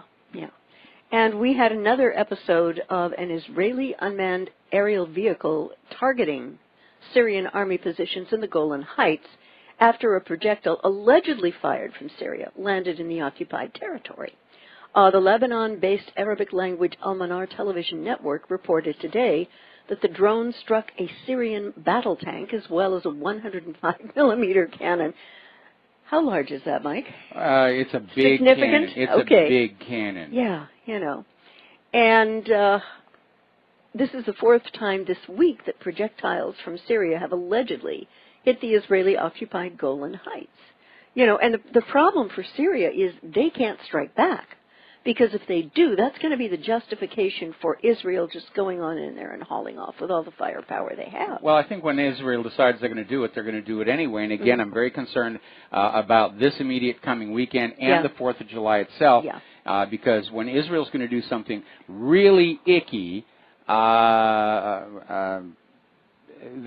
they'll wait for something that distracts the American people so that the American people don't start screaming at our government, let's stop giving Israel all these weapons they're doing bad things with. And we had a very interesting characterization of the fight coming in Raqqa. The general characterized U.S. troops as just getting started good in Raqqa. Ooh, good English has went. Yeah, U.S. Commander Lieutenant Stephen Townsend today told CBS News that he believes that there are only about 25 to 30% of the military campaign for the ISIS capital, which has happened so far, talking up a massive U.S. military buildup in the area and insisting that U.S. troops are just getting started good in the city's invasion. This is a lieutenant general? Ouch. Ouch. I mean, a corporal, maybe. Yeah. All right, we're going to do a quick little shout-out to our on-air affiliates who are just rejoining our network. And we're actually going to go ahead and take a phone call from Tony in Puerto Rico. Aloha. Welcome to the show. What's on your mind? Yeah. Hello, Mike and Claire. Aloha. Listen, Mike, I just have a quick comment, and I just want you to answer. A few weeks ago, you mentioned how the Founding Fathers were businessmen and knew how to run the country. You remind me of a funny story when FDR appointed Joe Kennedy Sr. as the Secretary of the SEC, and he stated that it takes a crook to catch these crooks. Yes. Now, my opinion, my question is, did he really say that, or it was mentioned by his enemies or a reporter? You know, I've heard the quote. I don't have confirmation it came from FDR, but it very easily could have. Again, we have to be very distrustful of everything that we read in the history books because it's just as distorted as what we're seeing on CNN and Fox News and everything else today. Okay? Okay, thank you. Thank you, Mike. We're going to let you go. So back to you now. Okay. Now, all of what is going on with the U.S. military in Syria is happening without the permission of the Syrian government. But Townsend downplayed the risk of clashes with Syria or Russia, saying he believes, this is a big assumption, they're comfortable with focusing on the rest of the country while the U.S. invades Raqqa, and that he doesn't anticipate any conflicts. Is this gentleman barking dog mad, Michael? No, he's not. He's not mad. He's trying to put out the propaganda to keep everybody in the United States calm. There is a growing opposition to all of these wars, and we may not be demonstrating in the streets because we've come to understand demonstrating in the streets will not accomplish anything. But I don't think that we should confuse silence for consent. No. Because certainly as we talk to people around this island, and there's a lot of concern here about a potential nuclear war with Russia and China because we're a big target. Yeah. And I think the concern here is that the American people are reaching their threshold of simply saying no more of this. Yeah. And the United States is still trying to maintain the illusion that somehow this intervention into Syria is necessary, it is moral, it is just, and the idea that Assad is this evil guy who's gassing his own people, that one has been discredited so many times. It's almost embarrassing that they're coming back to that line, trying it yet again. They're trotting it out yet again. It's like they think we don't remember anything that happened before last week, and that, of course, is no longer true in the age of the Internet. Mm-hmm. The Internet has given society a collective memory that is not subject to editing and control by the government, at least not yet. But they're trying to say, yeah, we're there to fight the terrorists, and yet at the same time you've got Nikki Haley at the United Nations going back to the agenda, Assad must go, and you have the commander of the U.S. forces in Syria and Iraq saying, well, even after the terrorists are gone, we plan on staying. Yeah, that's more than a little scary. And I've got to tell you, Mike, if this guy's thought processes are as sloppy as is his English, we are in deep trouble in this very immoral and illegal invasion of Syria. And I think, unfortunately, it's only a question of time before there is a military clash between U.S., Syrian, and Russian forces. Russia has warned us that any attack on any Syrian-Russian aircraft by the U.S. military will bring a proportional response. I thought that warning was basically a blanket warning for any military invasion of Iran. It's not confined to the aircraft. Ah, okay. All right. Then I stand corrected. Okay. Very interesting thing came out of the Washington Compost recently. After U.S.-backed bombing sparks famine in Yemen, U.S. media insists U.S. is not the problem. We're never the problem. We're the good guys. A guy by the name of Jackson Deal took a massive human rights violating catastrophe, the U.S.-assisted Saudi bombing of Yemen for the past 2.5 years, and the massive famine it's caused, and somehow turned it into a write-up on how good and noble the United States is. You know, just when you think you can't get into it any heavier and deeper, someone does. You know. Well, truth is the first casualty of war. And again, the propaganda to convince the American people to go along with this is that these wars are all necessary, that they're moral, just, that we're saving the world for democracy, whatever else are going to go on out there. When the American people finally wake up and realize we're the bad guys in this conflict, it's going to be much harder to move things forward. And there's actually a part of me that thinks reinstitution of the draft might actually be a good thing, because that will be a wake-up call, especially for those from the Vietnam age who will remember that a lot of our kids got killed and crippled just to make the defense contractors rich. It's going to be their grandkids who are going to wind up getting drafted. Absolutely. And, you know, I look at what this guy said, and I have to think, whatever his handlers are paying him to regurgitate their codswallop about the U.S.'s high moral ground in Yemen cannot possibly be enough to continue wading into the filthy depth of hypocrisy and deceit as deeply as he has to create such an article. I'm sure he's going to get a raise. Probably. That's the annoying and frustrating thing. All these people who are lying to you, they're being paid huge amounts of money for it. Yeah. That's just annoying. And let's go back to the facts of the case in Yemen. The U.S.-enabled Saudi war on Yemen is causing the deaths and maimings for life of Yemen's children. Because the Saudis have blockaded Yemeni ports so no food can get in, Yemeni children are now dying from complications of malnutrition. Fact, the malnutrition in Yemen has brought cholera in its wake, one of the most severe epidemics the world has ever seen in the 21st century. Which is why I'm not sure it's a natural occurring epidemic. You think it may have been weaponized? It may have been a biological weapon attack. Wow. Okay. We're dealing with a U.S. government that is already in violation of international law repeatedly, use of torture, use of white phosphorus over residential areas. Do you think they're going to stop at trying to basically kill off the people of Yemen? And remember, this war was not Saudi Arabia's idea. The U.S. is using Saudi Arabia as a proxy because of the growing opposition to more U.S. wars. Because several years ago there was what was called a successful intervention in Yemen, where the democratically elected government was ousted in a coup d'etat, and a junta, a puppet government, was put on into Yemen. But the people of Yemen didn't want a puppet ruler. They wanted their own country back, and they're trying to kick that puppet ruler out. And they've all but succeeded, and that's when all of a sudden the United States goes to Saudi Arabia and says, we will give you all kinds of really nice things if you'll go in and slap those Yemeni people down under the principle that once you are a conquered province of the American empire, you stay there. Yeah. And other fact, the Saudis are using depleted uranium in Yemen.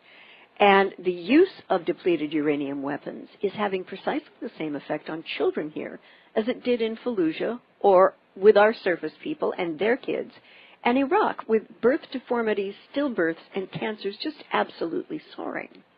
And, you know, in looking what Deal did, in my mind, it's very much akin to a doctor's touching up a patient's x-ray to assure them that their cancer isn't really that bad at all. And the cancer is participating in an immoral, illegal war where the U.S. government and its Saudi counterparts are committing war crimes in the name of bringing back a U.S.-sponsored puppet the Yemeni people don't want ruling them. Well, it's more than that. It's maintaining this idea that, you know, we're the good guys. We have a manifest destiny to bring our civilization to the rest of the world, which is really kind of dumb when you take a look around at what our civilization has decayed into at this point.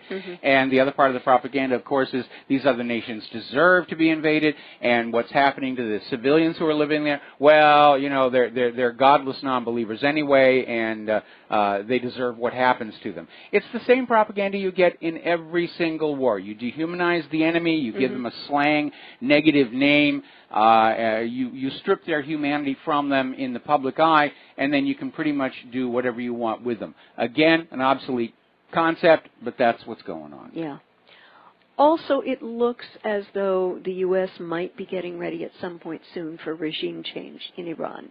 Well, they've been trying for that for years. Yeah. They tried it back in 2009, remember? Yeah, I know.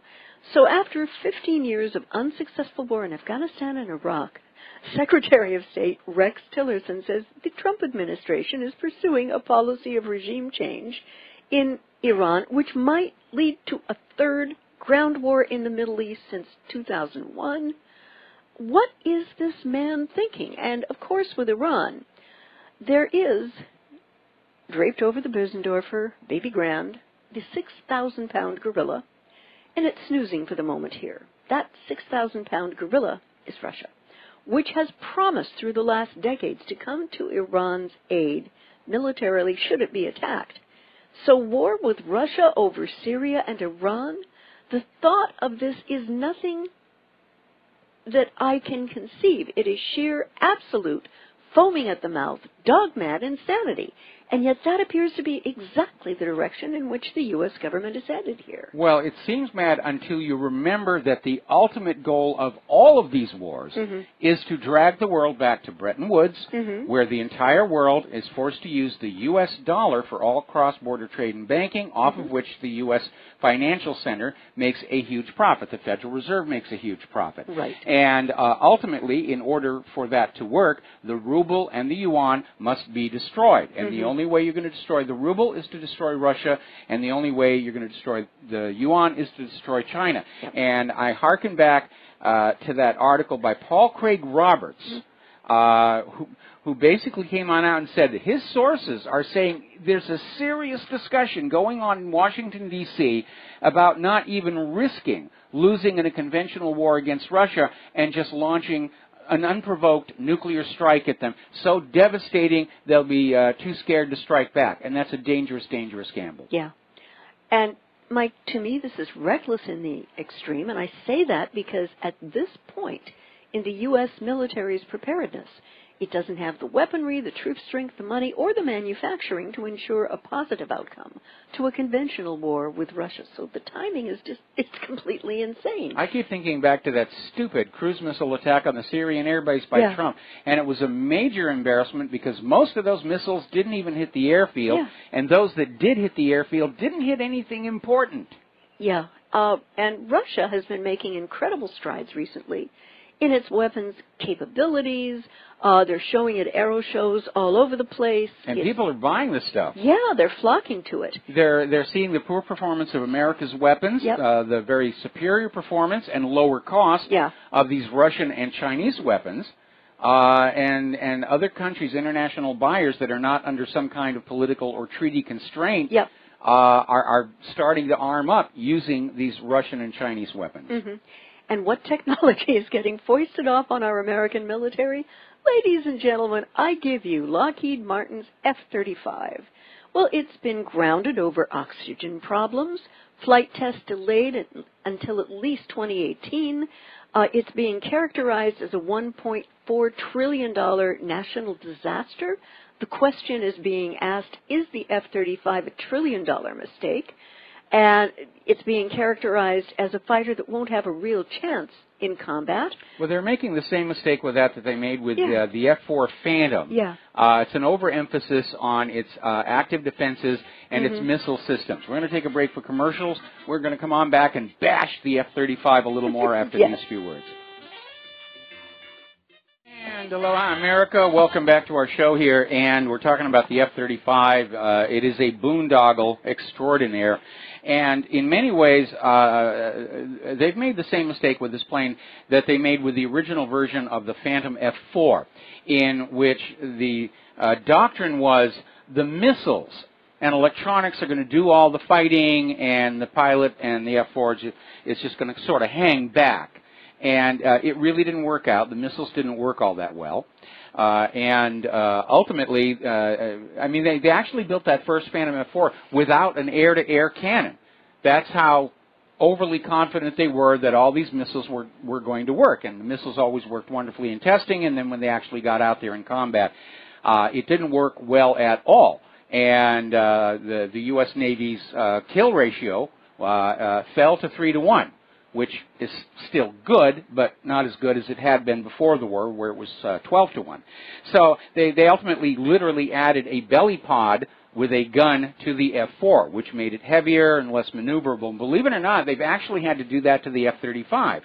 Not because they didn't put a cannon in the F-35. They did, but the software for it is not going to be ready until maybe 2019, and in test firings, the gun actually can cause harm to the port side wing root where it is. So now they've bolted. And that's another problem. Under cost-plus military building, they just add things and drive the price up. And so it is overweight, underpowered, has a bad habit of the engines exploding. It can be defeated in air-to-air combat by 1970s vintage jet fighters. Wow, that's bad. And so, again, it's a repeat of Vietnam. If the enemy gets past the electronics and the missiles, the F-35 is going to be eaten for lunch. And things are so bad on the F-35, they're not going to cancel it. Projects this large have a political life of their own. Too many people are making money off of it, but it may never be usable. And Congress is actually seriously considering reactivating production on the F-22. To bring that back, even though the F-22 has its own laundry list of problems, including an inability to fly at its design altitude because of problems with the pilot's breathing. And now it turns out the F-35 also has a problem with delivering oxygen to the pilots.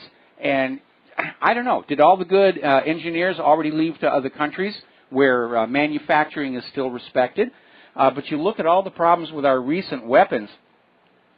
And again, it's politics. It's all about profit. And a lot of these weapons systems were initially put together with the expectation they'd never actually be used. And that was a big part of the scam during the original Cold War, where they were taking all this money away from the American people, and they were building all these different weapons and airplanes, and they were having fun out at Edwards with all these very exotic aircraft like the Goblin and so forth. And the idea was it didn't really matter if it worked all that well because the expectation was it would never really be used. Well, now we're in a situation where we've got a government that is apparently taking us to war against multiple countries, and we're going in there from a position of tremendous weakness economically, and all of these weapon systems that have all these problems.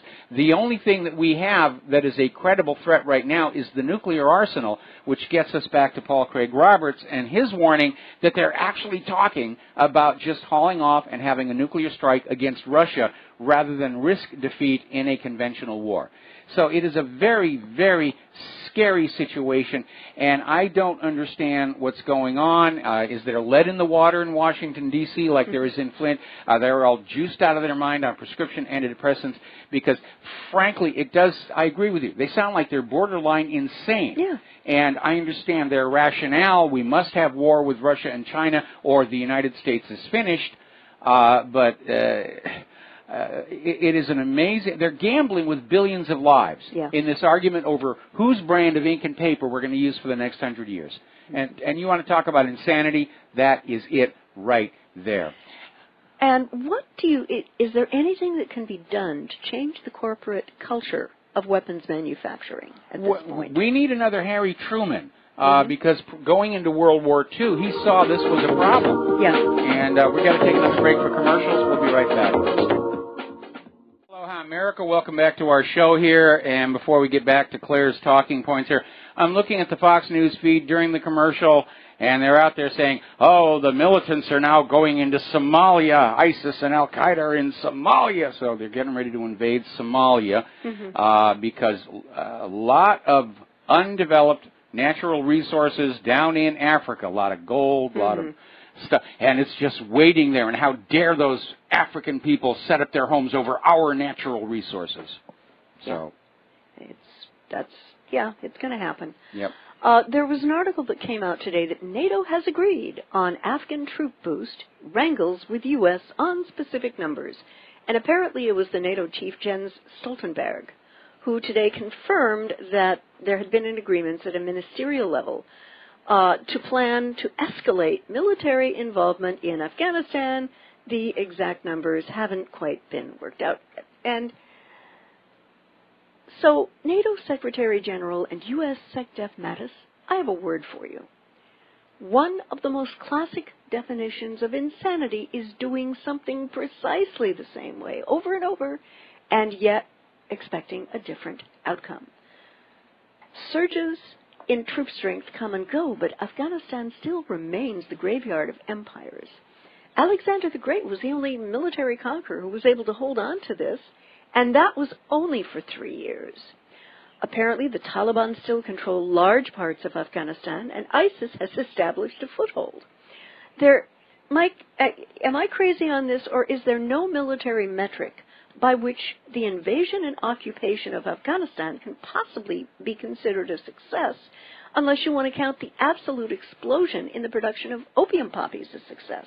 Well, that's a big part of it, and as a result, we have an opioid problem in the United States, both prescription and illegal. Same thing is happening in Russia. Yep. But don't forget, there's that oil pipeline right of way that they got at a discount, and that was really what led to the initial idea to go into Afghanistan. There was a consortium of oil companies that included Unocal, and they wanted a pipeline right of way across Afghanistan, and the Taliban said, sure, here's the cost of a pipeline right of way. And the oil company consortium said, oh, we don't want to pay anywhere near that much. And the Taliban said, it is our country and it's a fair rate. So the consortium goes over to Congress, and they say, we think we need a friendlier government in Afghanistan. And that's where it all... go on in, change the government, put in somebody who will give us our pipeline at a discounted rate. And one of the representatives of Unocal was one Hamid Karzai, who, following the U.S. invasion, was installed as the new U.S. puppet ruler for Afghanistan. So, El Presidente de Unocal. And it is completely illogical to magically believe that another surge after 16 years is going to have any greater effect than the surges which have preceded it. And, Mike, to me, that is the absolute, utter fallacy of this plan? Well, they're just hanging on to the ground there. As long as they got that pipeline right of way and where the poppies are growing, they're going to stay there until that last opium poppy has been harvested. And as far as the eastern part of the country, which is militarily the most difficult to control, they may just say, Taliban, you can have that. You can have the desert as long as we've got the oil and the opium. You can have the rest. Yeah, to me, what makes logical sense is to evacuate U.S. and NATO troops as quickly as safely possible, and then the U.S. and NATO should be negotiating with whatever government is left standing in Kabul. But there's a problem. What's the problem? The Taliban do not agree with the idea of growing opium poppies. Under the Taliban, opium had been eradicated from Afghanistan. You were caught with a poppy, they'd cut your hand off. Draconian, but it worked. And that was really the issue. The American drug lords, and again, if you have not seen it, go over to the History Channel and hunt down America's War on Drugs and watch all 4 segments. That's your homework for the weekend. There's going to be a pop quiz on Monday. No, there's not. Yes, there is. It's my show. Yes, dear, I know. The CIA, the U.S. government are neck deep in the drug traffic. And the American drug lords needed a source of opium because the opium coming from the Golden Triangle is drying up, and that was a big part of the reason to go into Afghanistan, the oil pipeline right-of-way and securing a new source of opium for America's drug lords. But because the Taliban were opposed to the growing of opium poppies, the Taliban had to be removed. And by the way, this is not the first time one nation has gone to another nation, gone to war with another nation over drugs. Britain actually fought a war with China over Britain's right to sell opium to the Chinese people. And they were actually growing the opium here in the United States. It was a legal crop at the time. Britain would buy it from us. They'd sell it to the Chinese. It led to the opium dens, and ultimately it corrupted the Chinese imperial government so badly, that's what led to the Communist Revolution in China. And, of course, the opium trade in the United States basically worked its magic on our political institutions. Most people do not know that the Skull and Bones fraternity that we mentioned earlier in this... I'm sorry. I hit my mic. Please sorry. Don't do that. All right. The Skull and Bones fraternity at Yale University, which is tied in very much with the CIA, was originally funded on opium money. And again, back then, it was legal, but that's where it came from. They're steeped in opium money. It's called the Russell Trust. And that was where they began. And they're still neck deep with the CIA, which is still neck deep with running cocaine and opium into the United States of America to fund covert operations unapproved by the United States Congress. Again, that's on the History Channel, 4-part show, America's War on Drugs. Each part is 2 hours long, so it's 8 hours of very well-made, very well-edited documentary. Yeah, it's amazing. It was... And Mike and I know more than a little about the history of this thing, but we were kind of amazed. Well, yeah, we sort of inadvertently, peripherally got involved again back in 1994 when I stumbled across evidence that White House Deputy Counsel Vincent Foster had in fact been murdered, and it was covered up with a fake suicide, and got blacklisted out of Hollywood, and all of a sudden I had all this free time on my hands, and I started digging into what was going on. And bit by bit, it all began to surface, and we put it out on the earlier websites, and I wasn't the only one.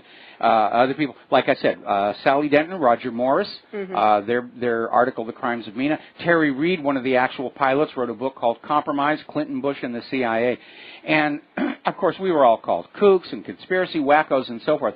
And so for us, it is a moment of vindication to see the History Channel actually do this show, where they come on out and say, yes, Barry Seal was smuggling drugs. He was working for the CIA. He was smuggling guns down and drugs back in an illegal covert arming operation to the Nicaraguan Contras, which violated U.S. law. It violated the Boland Amendment and the Logan Act, and it was all being funded with what? I just sneezed. Oh. It's okay. Okay. Sorry. I'm dangerous this afternoon. Yes, you are dangerous I apologize this afternoon. It was all funded by literally tons of cocaine. And that's something, especially if you have a family member who has suffered from the curse of drug addiction. Just imagine the government, the United States government, the Central Intelligence Agency, was importing, still is, tons and tons of illegal drugs into this country to sell to our children to make money for whatever it is they feel like doing. And that's why I keep saying what we need right now is a cash for clunkers law for the government itself. Yes. We take our old, costly, inefficient, bloated government that doesn't do what we want it to do. We take it to the junkyard. We put it in the little cruncher machine. We crunch it down to a little tiny coffee table. And we all get a check for $20,000 to go out and buy a new, smaller, more efficient government. And I think the time has come for that. I agree. All right, what is your next story here? Well, the next story is Qatar is working with the U.S. and Kuwait on response to Saudi demands. U.S. and Saudi officials are working with the government of Qatar on a formal response to the 13 demands issued last week by Saudi Arabia and its allies against the tiny Gulf nation. The deadline for a response is believed to be Sunday, which is why Mike and I are very nudgy geopolitically about the first part One of the reasons, not the only one.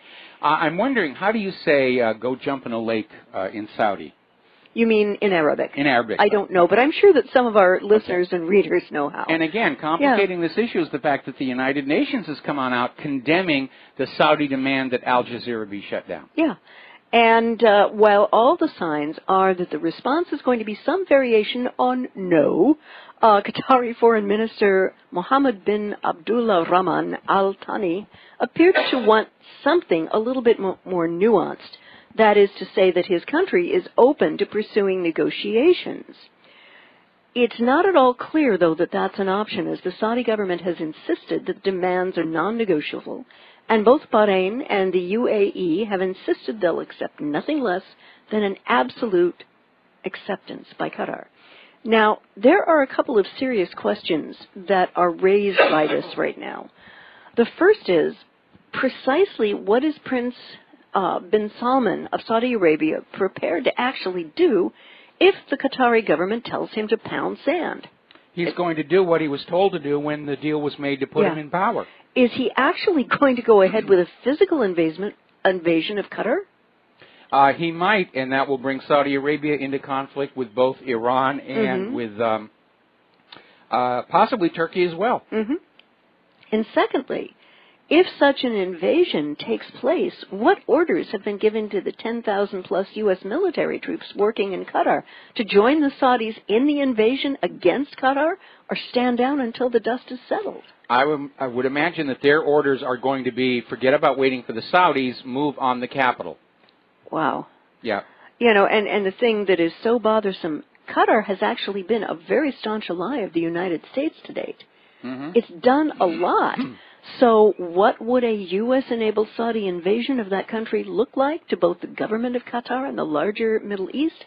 I have one word for that: betrayal. Absolutely. Well, look at what we did to Saddam Hussein. They put him in power. Then all of a sudden he sells Iraq's oil for the euro instead of the dollar. They go in and they kill him. The United States is not really a good friend. Any nation that is allied with the United States has to realize that alliance could end on a whim.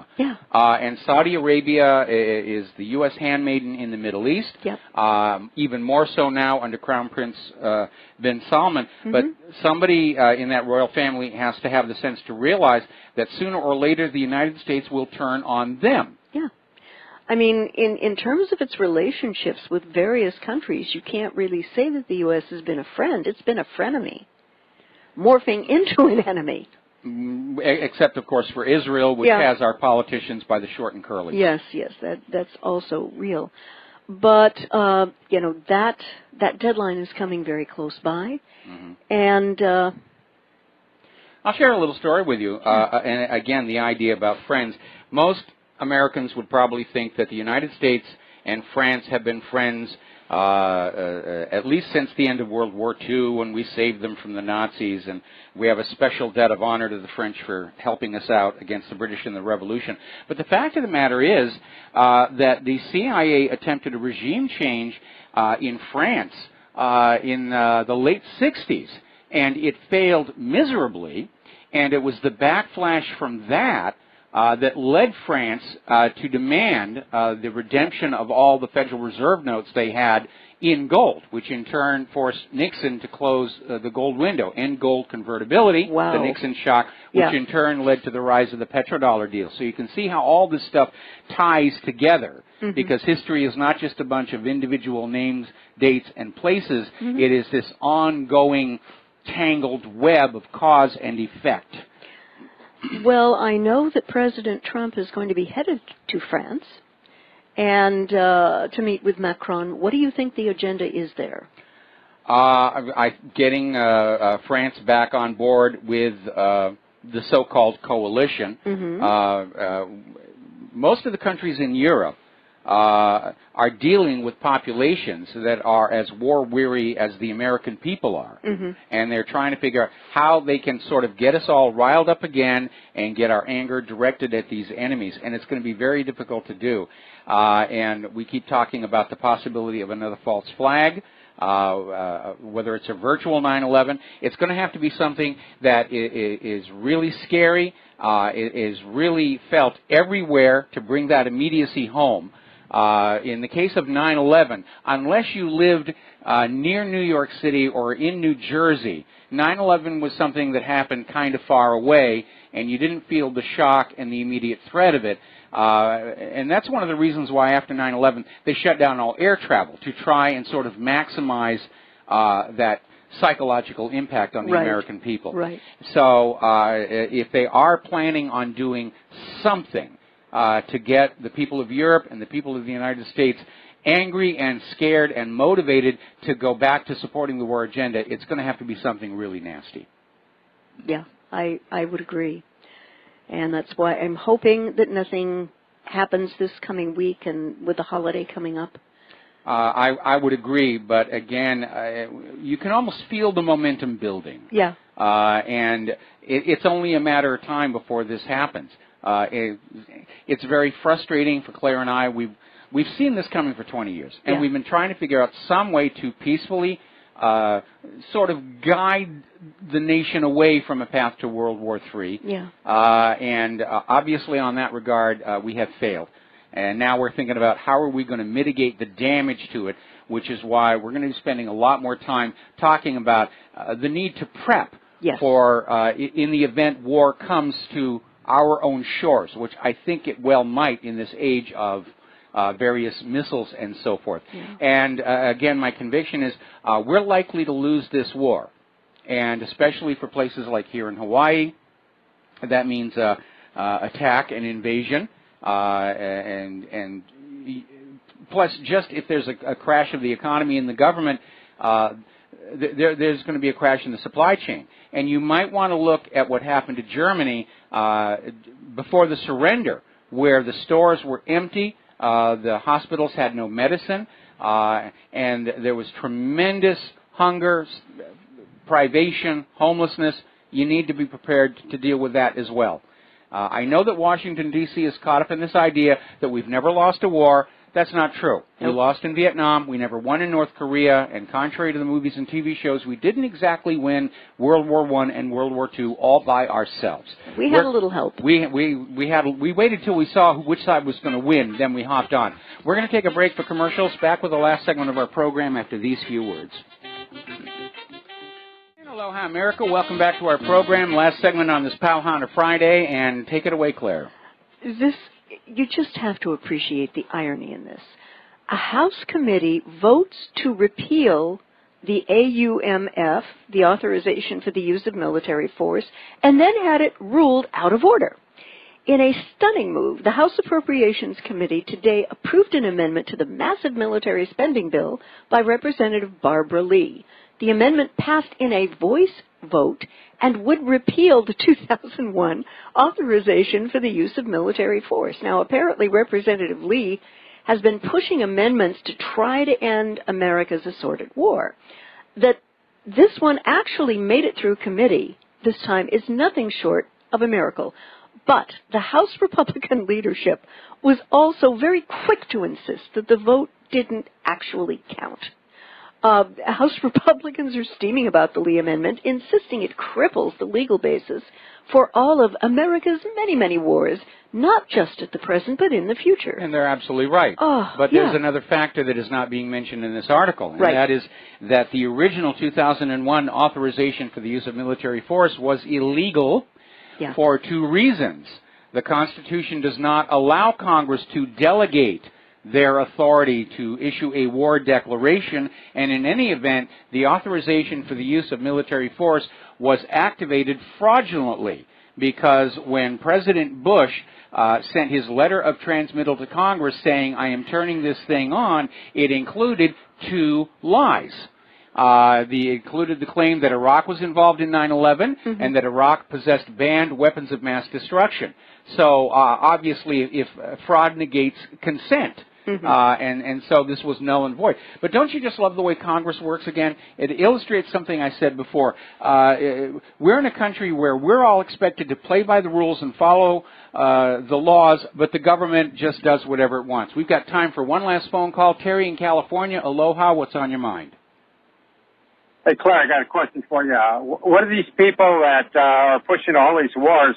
What are they planning to do when the nukes start flying? Are they going to just go underground in a hole? Oh, they've got for the smoke to clear, and Terry, then come out and everything's going to be fine. Terry, they've got bunkers so deep with top of the line survival equipment.